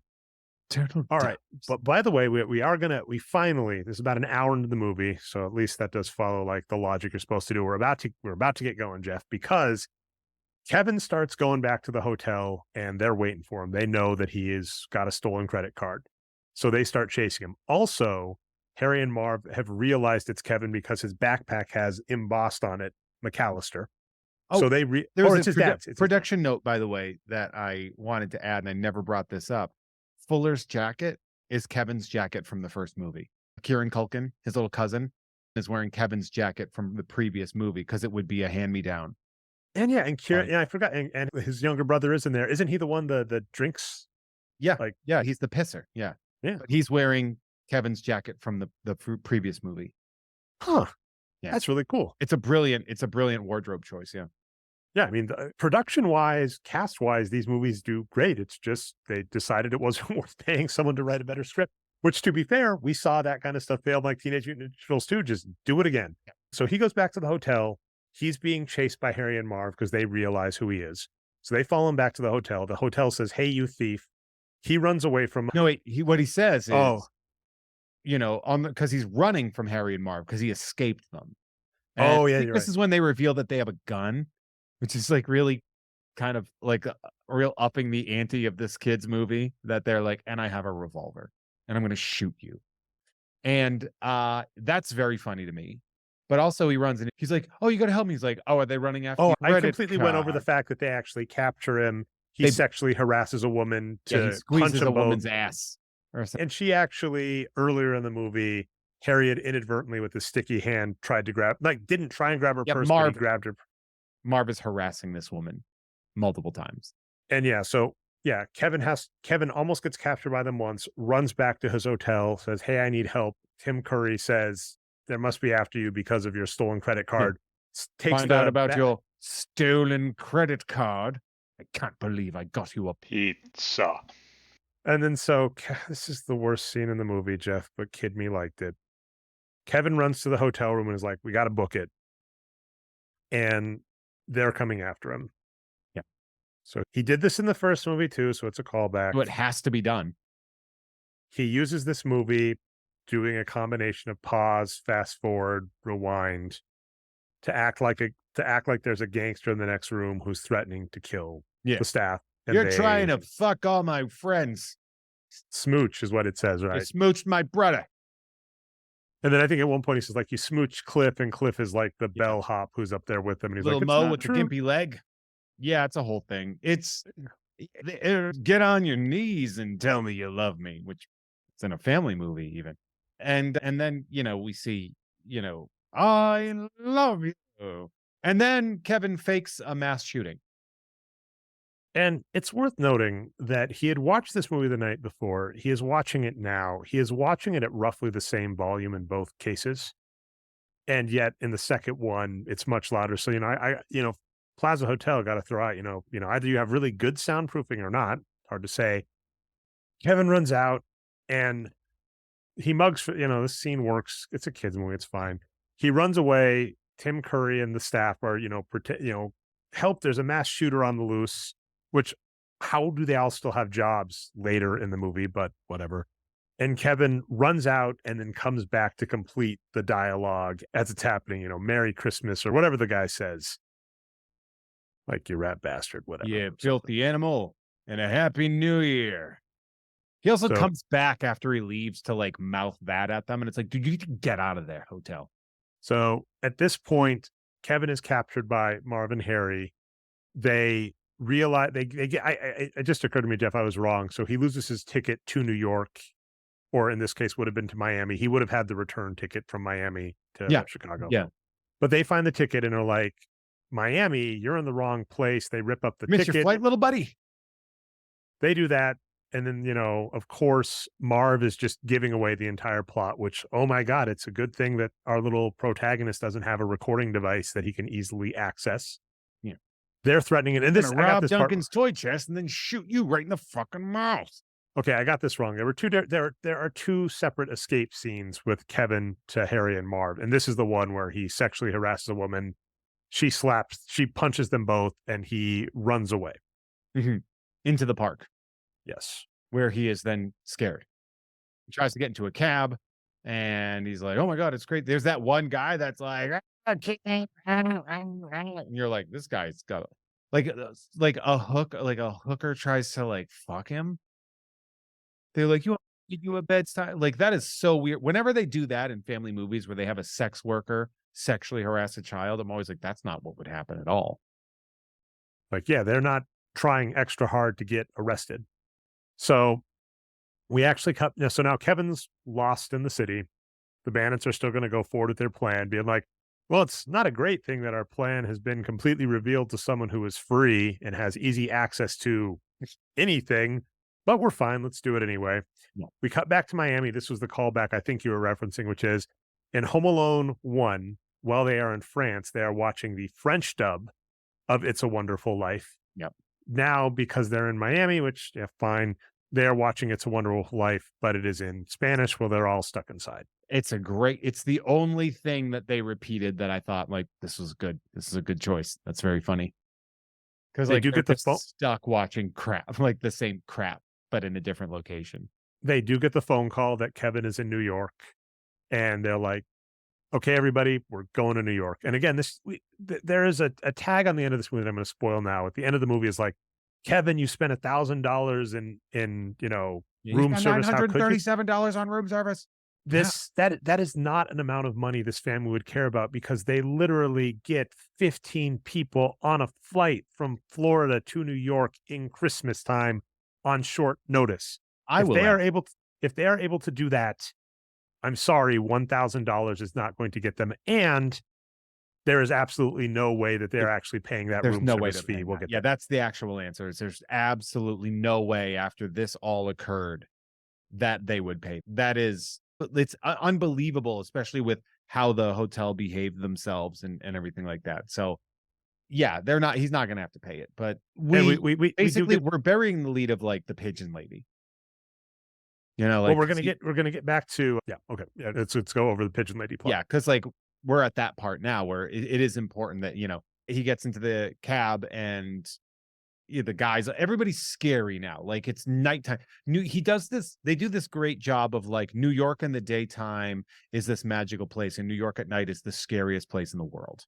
So he finally, like the family is on their way home and he runs into the pigeon lady, right? Is that? Oh no, there's a little more hotel. There's a little more Pigeon Lady's about to come up. We get some very weak dialogue of them saying, well, maybe he's going to go to your brother Rob's house. Well, I thought Rob is in Paris, and aren't they renovating the house? And we're like, okay, so thank you. You've set that up. They do get to the Plaza Hotel. We get the funny renovators are doing a terrible job, by the way, but it's fine. Yeah, it's Christmas time. They run around. They get to the Plaza Hotel, and we get one of the great lines of Tim Curry mugging it to the camera, where they get there and they're like, well, our kid was here. What happened? And they're like, oh, yes, I detected the stolen credit card. He's like, okay, so he's here. He's like, no, I scared them away. The family goes like, what kind of idiots do you have working here? Dana Ivey, yeah. She goes, the finest in New York, and they all are proud. But they rightfully so get absolutely raked over the coals. And this group of 15 people is given one suite, which we find out isn't nearly enough room for them, but it's fine. Or it's also weird that the parents get the master bedroom, that like the bedrooms are taken by just the parents in beds, and then all the kids have to sleep like on the floor. Jeff, it is warming my heart that you are thinking about the logistics of the hotel room. That's what I expected out of me.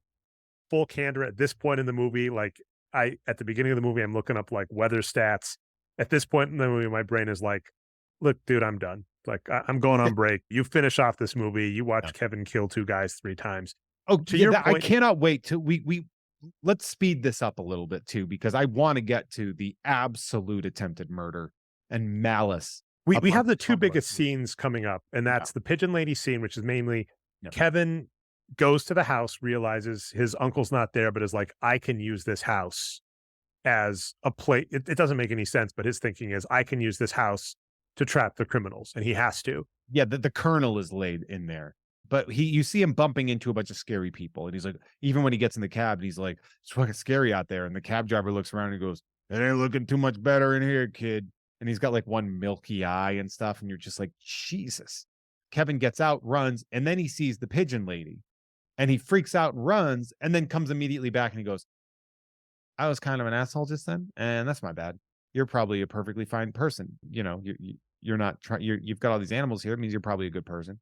And we talk, and she takes him to like Carnegie Hall, right?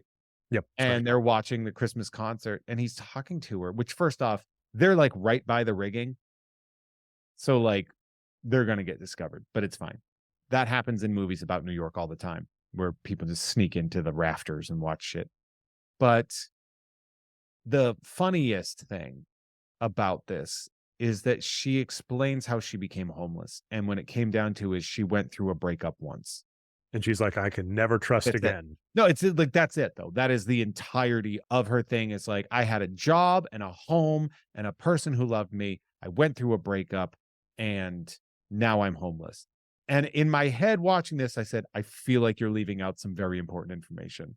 There is no world where you can logically go from those 2 things.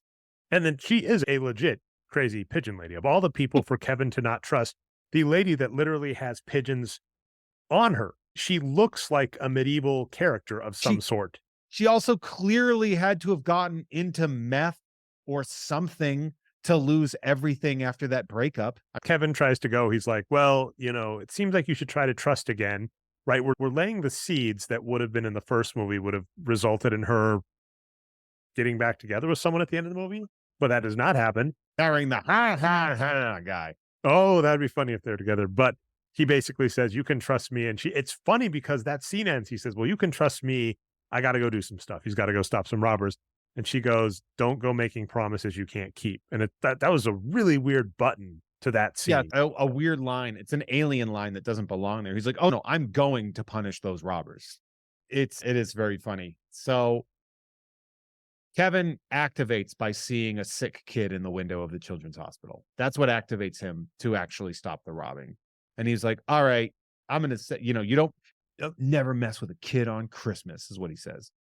So he goes back to Robin Georgette's brownstone, and it is if this thing is being renovated, it is being renovated slower than anything, because that place is tragically. It is a pit. Yeah. Yeah. But a lot of industrial stuff can cause a lot of damage, and we're going to find that out real quickly. So he booby traps the home, goes back to the toy store, and the robbers are starting to do the heist, right? And they're like, "Thank God no one knows we're here." Kevin knocks on the window, takes their photo. And He's got a Polaroid, so we should and then whips a rock through the window, causing the alarm to go off. Then that blows their heist. And let's note that this toy store has an alarm system, but apparently only on the windows, not any motion sensors inside, not on the registers. Sure, Fine. that's Well, fine. 1992. Yeah, we'll give it. Yes. Yeah. But also at the same time, the smart thing for them, because they're obviously obsessed with killing this child, but the smart thing for them to do would be to take the money that they have now and run. Yeah. A couple of grand will get you through it, right? But instead they follow him to what is clearly, Okay, they address it. Don't break the first one. This should have been over before it started. Kevin sets up a trap. In front of the window, he has set up a seesaw-like device. So they jump out the window to chase him. Like by jump out the window, like, it's a storefront. They hop so down, like it's just, they just have to hop down. It's a 2-foot drop, Marv launches Harry 20 feet in the air as if he's been hit by a Jose Canseco bat. He goes flying, lands. Joe Pesci lands on a car with such force that he breaks the hood, breaks the windshield. He should be dead and he's have unbreakable. multiple puncture wounds from that car. He's Bruce Willis from Unbreakable. Yeah. But That nope, has to be. he's just like, let's get that kid. So this should have been over, right? Like what should have happened is the alarm goes off, Harry is dead, and Marv's like, what do I do? But nope, they chase after the kid. And it gets even worse. So now this comes to the point with, I think this might be the most egregious thing in the entire movie, is the first quote booby trap. The first it's a good booby trap, Jeff. First off, it's the most efficient thing that they've ever had done in here, because remember, this is it's a brownstone, so it's like a 3-story or 4-story building at minimum. Yeah. And this is New York, so that it's pretty tall. So he's climbed up one of the the ventilation hoses, like the trash hose, basically, for when they're, you see those hoses that come down, the big large ones where they throw down industrial waste and things like that, so that you're not just throwing stuff blindly into a dumpster and hitting people nearby. Now, Kevin gets up top and they're like, let's get him. And they're like, wait, we know he's probably got a nightmare funhouse in there. They know that. But Kevin goes up and does what is essentially the most psychotic thing you could he just starts hurling. Well, let's be fair. The back and forth is ridiculous because, as you noted, they should have run. Yeah. And this doesn't even make sense. He says, look, there's nothing Marv more says, I would like more in my life. Harry says, there's nothing I would like more than to shoot you. But he's like, just give me the camera and I'll go. And that doesn't even make sense because they're already wanted felons. Polaroid. Yeah. What they already did is already, it's already worse. The felonies they did in the first movie are even worse than here because to your point, right? They maybe have 5,000-10,000 in cash at most from the register. They didn't even complete the heist. They didn't steal any goods. So it's like, at this point, they should just run. But he goes, give me the Polaroid, as if that's going to help because the evidence of another crime, they're already wanted criminals. It says, give me the Polaroid and we'll go away. And then, of course, we are getting the implication that they're lying to him, but whatever. So Kevin says, you want me to throw down the camera? They go, yeah. And he just hurls a brick.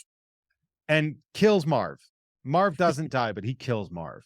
And even the movie can't fake this where like he is seeing like triple, he is completely out of it. The movie cannot even fake that it is almost like he has been hit in the head by like a Mike Tyson hit. Yeah. From 5 flights up.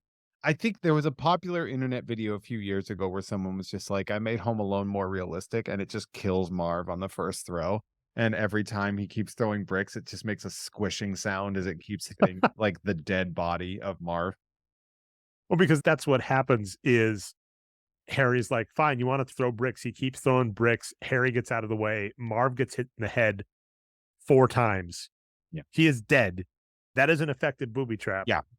Kevin has already killed both of the sticky bandits at this point. It's important to note here that the traps are much more cruel. Like they're mean. They're like mean traps. The things that happen to them, they're much more malicious, which I find very funny. Like I find it genuinely funny that is the case. But so we can just run down the types of traps instead of even going and say we've got a rope in the door. Like the knob is attached to a rope, and when you pull the rope, it's got a staple gun that hits him. So shoots you in the dick and then the face. Well, if you're stupid enough to try and pry it off the door by sticking your foot right at it, but he does. We've got the soap. So the soap pays off, Jeff. The monster soap pays off on the railing, on the like ladders and stuff outside. So they fall that. There is a bunch of paint cans that are open. And I think, is there kerosene on one? Well, no, the kerosene is going to be used. The rope later, right? Yeah, he used that in there. But so it's one of those scenarios where he falls, he walks into the door and just walks, and it's immediately there's no floor. So he just falls like at least 1 story down. Yeah, Marv does. Marv falls right down. And it is a lot of the rehashing of the old stuff, fire, pain, but it's electric more shock. Industrial stuff. Yeah. There's, the famous that's sort of become a gif is Marv tries turning on some water, but it's triggered electronically. So it literally fries him and he becomes a skeleton in a fright wig, which is just great. I guess he also has there's a rope that pulls some cement onto him. Let's see. Does he do? He does freezing in the first one, by the way. That is an 80-pound sack. Yeah, he's dead. He's dead again. I'm trying to remember. Does he do any freezing in here? Or is it just the soap? The soap is on the outside. Soap has been put on the fire escape. So when Harry tries to jump on the fire escape, he just fucking slips right off, falls directly on his back, and then the soap falls in his and here's the full mean thing. That we do have fire again. He goes into the bathroom. There is a blowtorch. Kevin found a blowtorch and just has a blowtorch set up to go, which lights his head on fire. Kevin is psychotic because he puts his head in the toilet bowl. Put the kerosene in the toilet. He put it in the toilet bowl. Yeah. There's paint thinner in the toilet. For what it's worth, too, when Rob and Georgette get back, like, not only was this house was in bad shape before, it's gonna be like, what the hell happened? To be fair, it seems like it's while it's in the process of being renovated. So like it's kind of the responsibility of the renovators to deal with that, but it's none of it is damage that is structural. It's all like litter. Yes, that's a lot true. of teeth and hair everywhere. But other than that, like it's just, first off, it's very mean. Like a lot of the other stuff was sort of like silly Wile E. Coyote stuff in the first movie. It was more like kind of Chuck Jones vibe. Well, it was still mean. I mean, there was like, foot goes, nail goes straight through the foot. Sure, but it's also like tarring and feathering somebody, like gluing and feathering somebody. Like it's a lot of it's like embarrassment and yeah, it's like, Christmas ornaments and stuff like that. But here it's like hitting men in the face with a brick or like lighting them on fire or, using a staple gun to fucking destroy them. We do get a call back here because he's running up the stairs. They're chased. Somehow they're still alive. They're chasing him. They go, wait a minute. Last time he had paint cans that he threw at us. So they dodge out of the way and say, ha. And then he has just like a giant bar that somehow he has gotten attached. He throws it down. It hits them both. They both go down. Sends him down, not just to the floor, but an extra floor below. Remember, like they don't just go to the foot of the stairs. There's like a hole that they go down. And then Kevin cuts the bar, the rope that's holding the bar, and the bar literally clangs down and falls on them. It is so cruel. I'm reading over all of this still again. Like it was hard to watch because again, like I was like, they're dead. They're dead. They get a tool chest pulled on him again on the doorknob. He goes back to the doorknob trick, right? When you pull the doorknob, it's fake. He gets to the roof. He climbs down. They climb down after him. There's a great Okay, what do line we got? where he's like, they pull it down and they hear it and they're like, what is that sound? And they can't figure it out. And it's the 300-pound tool chest. And it finally, like, when it hits the door and it crushes them and mashes them up against the wall. And Mark just goes, that's the sound of a tool chest falling down the stairs. That's a good line. Good That's joke. fair. Good too. Good delivery. Kevin gets to the roof and climbs down. Yeah. And And then they have a rope very in cruel. kerosene. Yeah. The rope is soaked in kerosene. So when they get on the rope, just like when, he cuts the rope when they're crossing over to the treehouse, he lights it on fire, which is, again, that is murder. Like, he lights it on fire. They're so far up, they just let go. First off, the stuntmen in this film are the bravest men who have ever lived. Because they fall down through they fall through a scaffolding, and I'm sure there's a crash pad obviously under it, but like, it's still a brutal stunt. And so he falls down through the wooden scaffolding, it breaks the scaffolding, and then sends all of the paint and thinner into the air and then crashing down on them. Good God. Now we get what Kevin should have done in the first place. He calls the cops. Does he use the talk boy to have an adult voice? I don't even remember at this point. And tells them to look for the fireworks. Look for fireworks, yeah. Goes to the park. Oh, he's going to get caught. But Jeff, pigeon lady pays. She doesn't. This doesn't work, but fine. They catch him in the park. He's dead to rights. Like, we're going to shoot you in the face. They're rightfully so that like, we're going to kill you. And they should. He shouldn't be on the streets. And the pigeon lady says, she's just there. She went back. She's like, well, I guess I couldn't trust him. I'm going to go back to living in the park. But where was she? No, she lives in the park. Like, Yeah. what do you mean she went back? She's just, this is her house. But I guess that's what I'm saying is when like Kevin's like, maybe you can trust again and go on and you can trust me. She's like, yeah, sure, whatever. I'm going to go back to my birds. That was earlier in the afternoon. You got to give her a minute to get prepped. I don't know. I'm just saying, my 2 cents is like, she even knew. She's like, she's like, whatever, kid. Thanks for the hot chocolate. I'm going back to the park. Yeah, they notice all these birds and they're like, this is eerie as shit. And she shows up and they're like, shoot her. But the gun is all coated in paint and paint thinner. So they can't actually cock the hammer back. And even if they did, it'll explode in his hand. She throws 10 pounds of birdseed on them. And this is a real thing. They used real birdseed, real birds. I think at one point in time, Daniel Stern said one of the pigeons went in his mouth when he was screaming. Oh my God. Which he said was a very foul scenario, but another absolutely brutal form of violence on these men. Now, granted, they're not good people. They're trying to kill a child and a homeless woman. And at the same time, you just sit there, you'd be like, I don't know, if somebody threw 4 bricks at my head, I'd probably be like, that's it, I'm going to shoot you. Yeah. Yeah. He sets off the fireworks. Like I said, like, tell me if I'm wrong. There's not like a deleted scene or an extra scene. Like that is the end of the pigeon lady's arc, right? Like, she's just like, not exactly, because we have the finish. Oh, he gives her the dove which the is next day. actually not an end to it either, but we'll get there. Yeah. Okay. So basically they move on and we see at the toy store that, they found all the money and then they're like, hey, we found this brick with a letter on it. And it's like, hey, I hope you have insurance. Sorry about the window. I had to stop this. P.S. Thank you for the turtle doves. And that's where he looks up and he goes, turtle doves. Somehow Duncan is the most connected man in the world and finds out where Kevin's family is staying, allows the hotel to let them break into the suite to leave what seems like $40,000 worth of gifts. Yeah. And then also, okay, one last part of the night, of our crazy night that's almost coming to the edge. Yeah, mom has to meet the cops. So, mom's like, where's Kevin? And they're like, we don't know where he is. They're like, you're his mom. They're not doing anything. They sit there and then they're like, just trust us. We'll find him. And she's like, well, you don't seem to be doing work. You seem to be sitting here in a car. And they're like, well, where would you go? And she's like, well, he loves Christmas trees. So Rockefeller Center. Yeah. Well, she also says, where would you be? She's like, I'd be dead. I'd be dead in a ditch. Oh, but not Kevin. No, Kevin's smart. He's resourceful. And it's like going through all that, like kind of like she's talking up her kid. And then she's like, oh, and he loves Christmas and blah, blah, blah. And also the cop that she's talking to is Ron Canada, who is a Adventures of Babysitter. Yeah, I was going to say, if you want to tie it in, that cop is one of the villains. He's the guy that gets left out on the building from our last episode. he just helps kids in trouble in Chris Columbus movies. That is his MO, despite being, I love it. Did you not know that was the guy? I did not. Because And I noticed you didn't bring it up. So I was like, oh, okay, something I can tell you. Yeah, it's Ron Canada. You can tell, like, you can definitely tell how interested I was to start. And I even said at the very, this is 2 hours long. And towards the end, I was just like, I don't care. I don't, just be done I was literally like, and then also I made the mistake of watching the first parts of the first movie for comparison. And so like, I was extra angry because I was like, oh yeah, this was done well in the first. Rip. Yeah. I'm like, this scene that is a direct ripoff of the first movie is terrible. It worked in the first movie.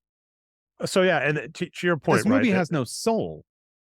Like, it is sentimental for sentimentality's sake. It is cruel for cruelty's sake, or for comedy's sake, really. It's just, it does everything Home Alone did. It's successful in that, including selling tickets.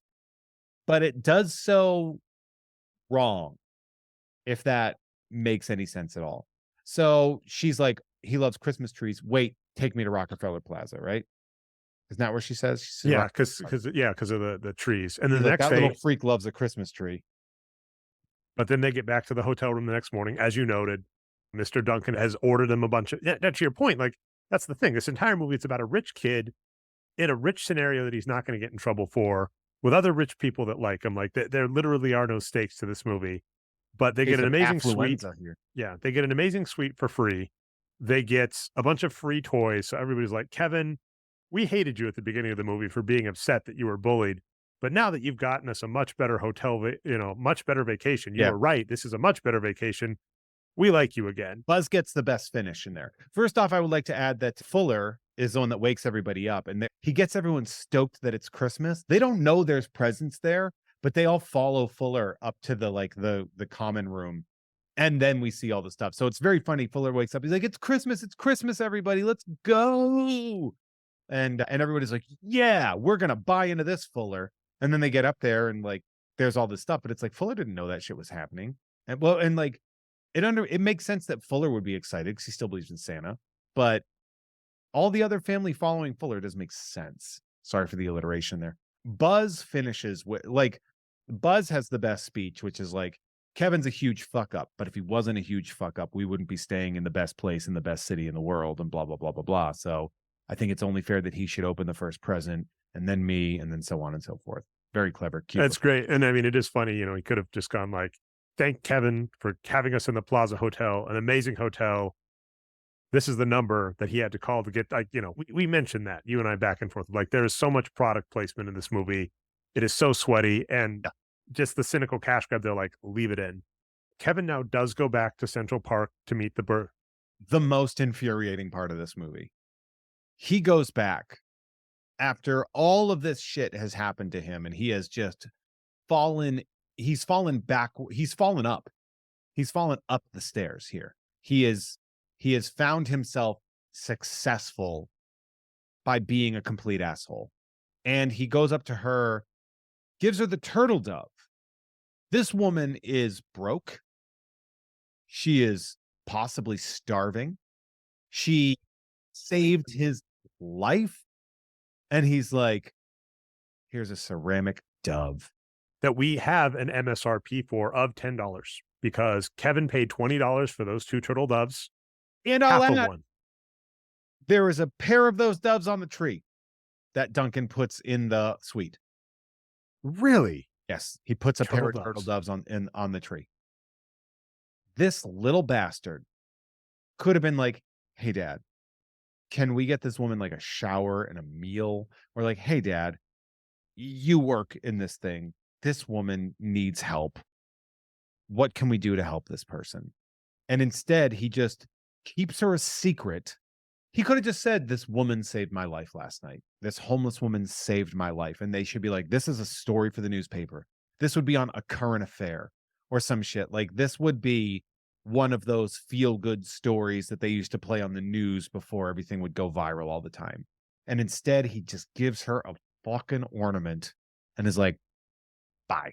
Well, and then the ending, this is again. So in the first movie, as I mentioned, the end scene is neighbor reconciles with his kid thanks to a talk he had with Kevin. Yeah. And in this movie, it's Kevin is talking to Yeah. the lady. They hug. You're like, he's like, by the way, I'm going back to Chicago. We're never going to see each other again. We're good. And then Buzz gets this big bill from Rob Schneider, comes in. We do have a fun callback there where Rob Schneider comes in, drops the bill.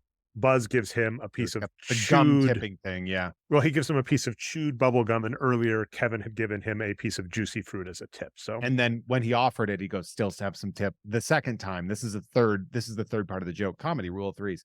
First one was a stick of gum. Huh. Second one, oh, I'm all set. I still have some gum. He's like, oh, you don't want a tip? That's fine. He pulls out a wad and then closes the door, which is cruel, but also funny. And then the third one is the brother also doing the same with the tip because giving chewed gum. people don't know how to treat people that work for a living. Now, he gets this big bill. His brother does. Buzz gets it. Despite the fact that even though he's just told Kevin, you got us a suite. Kevin, you got us these cool toys. Thank you, Kevin. He's immediately back like, fuck him. I got him. which is easy because the family would be like, well, obviously we're not going to pay this. Or I mean, if we do, we will sue you. We'll sue you to. But yeah, but that's not how the movie ends with the dad saying, Kevin, you spent $967 on room service, yelling it. Kevin, apparently, who was in Central Park with Bird Lady, hearing that and running. In the first movie, it ended with Buzz going, Kevin, what did you do to my room? Ha. This one doesn't make any sense. And again, to the same Sure point, doesn't. you think about it for 2 seconds and you're like, wait a minute. The hotel that gave him a limo and pizza because they messed up once, the hotel that gave him a free suite because they messed up again. Do you really think they're going to even try and make this charge stick? And even if they did, now here's the other point, Jeff, even if they did, I was looking this up, this is me, like a suite around that time in New York would have been about $1,100 at the Plaza. So Kevin could still be like, oh yeah, I didn't have any food. I ate room service. You're in an $1,100 room for free with, as you noted, thousands of dollars in free toys. What do you want from me? And that is the plot of the film. Something that can't be addressed is the absolutely abysmal video game adaptation. Oh, really? Really? It is considered to be the worst movie to game of, I believe, 1996. And from when that game came out, worst sequel of 1992 by EGM. And then they awarded worst movie to game back in 1996. They did as well. Does this give the implication that the Home Alone 1 video game was good, or at least there was the Home Alone video game? Let's see. Let's check out reviews. It tended to be pretty mid, but Home Alone 2 is considered one of the worst licensed games in all of history. What has Home Alone 2 left in the zeitgeist sort of thing? We got the Talk Boy. The Talk Boy is probably the number one thing, right? And then I would assume number 2 would be Tim Curry smiling like the Grinch in GIF form. Yeah. We got, okay, what else? We got. And then number 3 is YouTube commentary and podcasts talking about how this movie kind of sucks. Like I said, for me, though, the entire thing is this was such a cynical cash grab. Yes. But it was done so well. Like it worked. I'll tell you the why. depressing part. I could tell you why it was so successful was because it was designed to be watched by families. And they also, no kid watched Home Alone and did karate on each other the way kids did that with Ninja Turtles. Ninja Turtles was divisive because the first movie was much more adult oriented and a lot more violent, where it's not as cartoonish violence. Ironically, the one cartoon character movie is less cartoonish violence than Home Alone. Home Alone was considered much more family friendly. So Home Alone 2, it makes sense that people are going to be more willing to take their kids. And like I said, they did. If it wasn't for Aladdin, this movie could have passed 400 million as well. Like it's depressing because the metaphor I thought of, Jeff, is that this was really The Force Awakens, like 2 decades earlier, and done just as well. It literally, I guess if The Force Awakens had come out in 1979. Yeah, like literally, yeah. Force Awakens had come out in 79, and they're just like, perfect, no notes. We'll give you almost the exact same amount of money. And then, yeah, the product placement, everything else. I'd say The Force Awakens isn't as egregious as this is. This is probably the most egregious version of a sequel that we've ever seen because the stakes aren't amped up at all. It's almost beat for beat repetitive. Like when you look at like the touchstones of it, it's like scary old person that is being misunderstood. And like you talk about like, oh, parents aren't here and there's these scary men that are trying, like the whole thing, it's just the same thing over again. So when you look at like when you look at like how we view this movie, 32 years later, fuck, 31 years later. How dare you? My Continue. bad. So 3 decades later, and we look at like, what does this movie give us still? Right? Because that's important. That's an important thing to discuss is like, what do we have from this? And I genuinely think it is internet commentary, memes. Maybe a sad precursor. This shows us what is coming. Like, because as I noted, we looked at movie grosses and I looked up Home Alone 1 and was like, oh, Home Alone 1. I was shocked it wasn't number 1 with how successful it was. And I looked it up and it's like, oh yeah, Home Alone 1 lost behind, Pretty Woman. It's like, okay, that makes sense. An amazing movie that, and an adult movie. Home Alone 2 is a kid's sequel that is color painted for the kid's sequel. And after this, right, it just gets going, right? To your point, we do have a Wayne's World 2 meta sequel, but after that, we just have shameless cash grabs as sequels, and that is the modern landscape, right? And so in some ways, it's almost depressing where you can look at Home Alone 1 and Home Alone 2 as like the bellwether of like, this is when it changed. This is when the studios went, do the exact same thing, do it the exact same way. We're going to make back our money, and this is just going to be how we greenlight things going forward. And the only change they made is they said, don't do it with kids because kids grow up. And that's the only reason there wasn't Home Alone 3. They tried a Home Alone 3, but it doesn't have, it didn't have Macaulay Culkin. You couldn't do him which again. Is the only way they could do it, Yeah. Or that critic joke here, Home Alone 3 again. Of course, the one thing that I did not bring up, but is also culturally important is the Donald Trump cameo. When he was, indicted and all that, they were like, oh, Home Alone star indicted for, for whatever, all this stuff. He was famous for being synonymous with New York. It's beyond just like that. But like, when you look at like, I think he was in like the big New Yorker pizza commercial as well. Like he was, when you think of New York, you would think of Donald Trump, that, big real estate thing. Like, he was a famous New Yorker, and, there aren't a ton of those, like, which is weird. So it stands to wit that they would use him because he was the famous New Yorker to be there. Now, whether or not he did pay to play the way Elon Musk did in Iron Man 2, I believe, is different. I don't really know.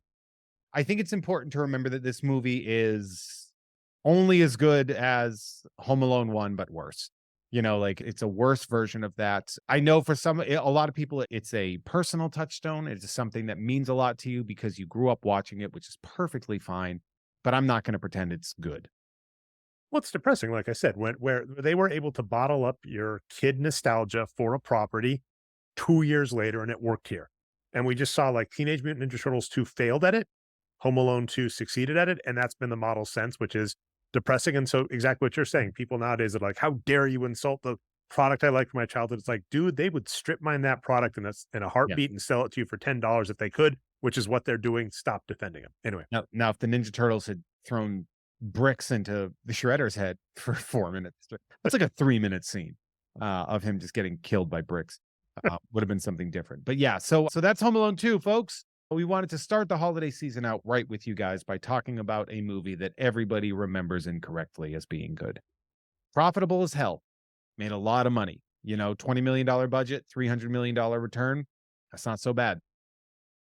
It's ridiculous. It's ridiculous for a sequel to have done that.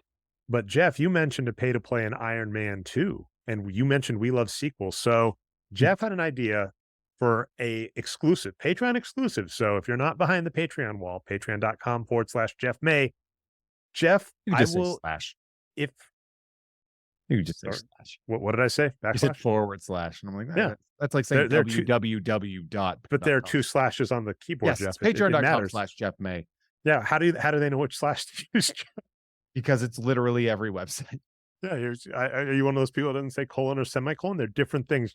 Okay. Also, isn't that a backslash? That's /, isn't it? Because it goes. I think the / is the one that goes down from the top. Let us know in the comments. All right. But patreon.com/Jeff May. If you're committing to both, Jeff, I will take it. Basically, we have a normal nerd episode every month. We're going to have season 6. Holy cow, starting next month. 6 is coming, yeah. But Jeff, you wanted to do a Patreon exclusive holiday themed nerd. And do you want to say what you pitched? And I love it. I'm down. My suggestion to work on that, because I wanted to pick something that I can like defend And so I talked to you, and I do like doing as a gift to our patrons for Christmas to do an episode of Nerd that is just for them. And I thought, well, what better one to do than to do Iron Man 3, which is a Shane Black movie. So it takes place during Christmas. It is essentially a Christmas movie.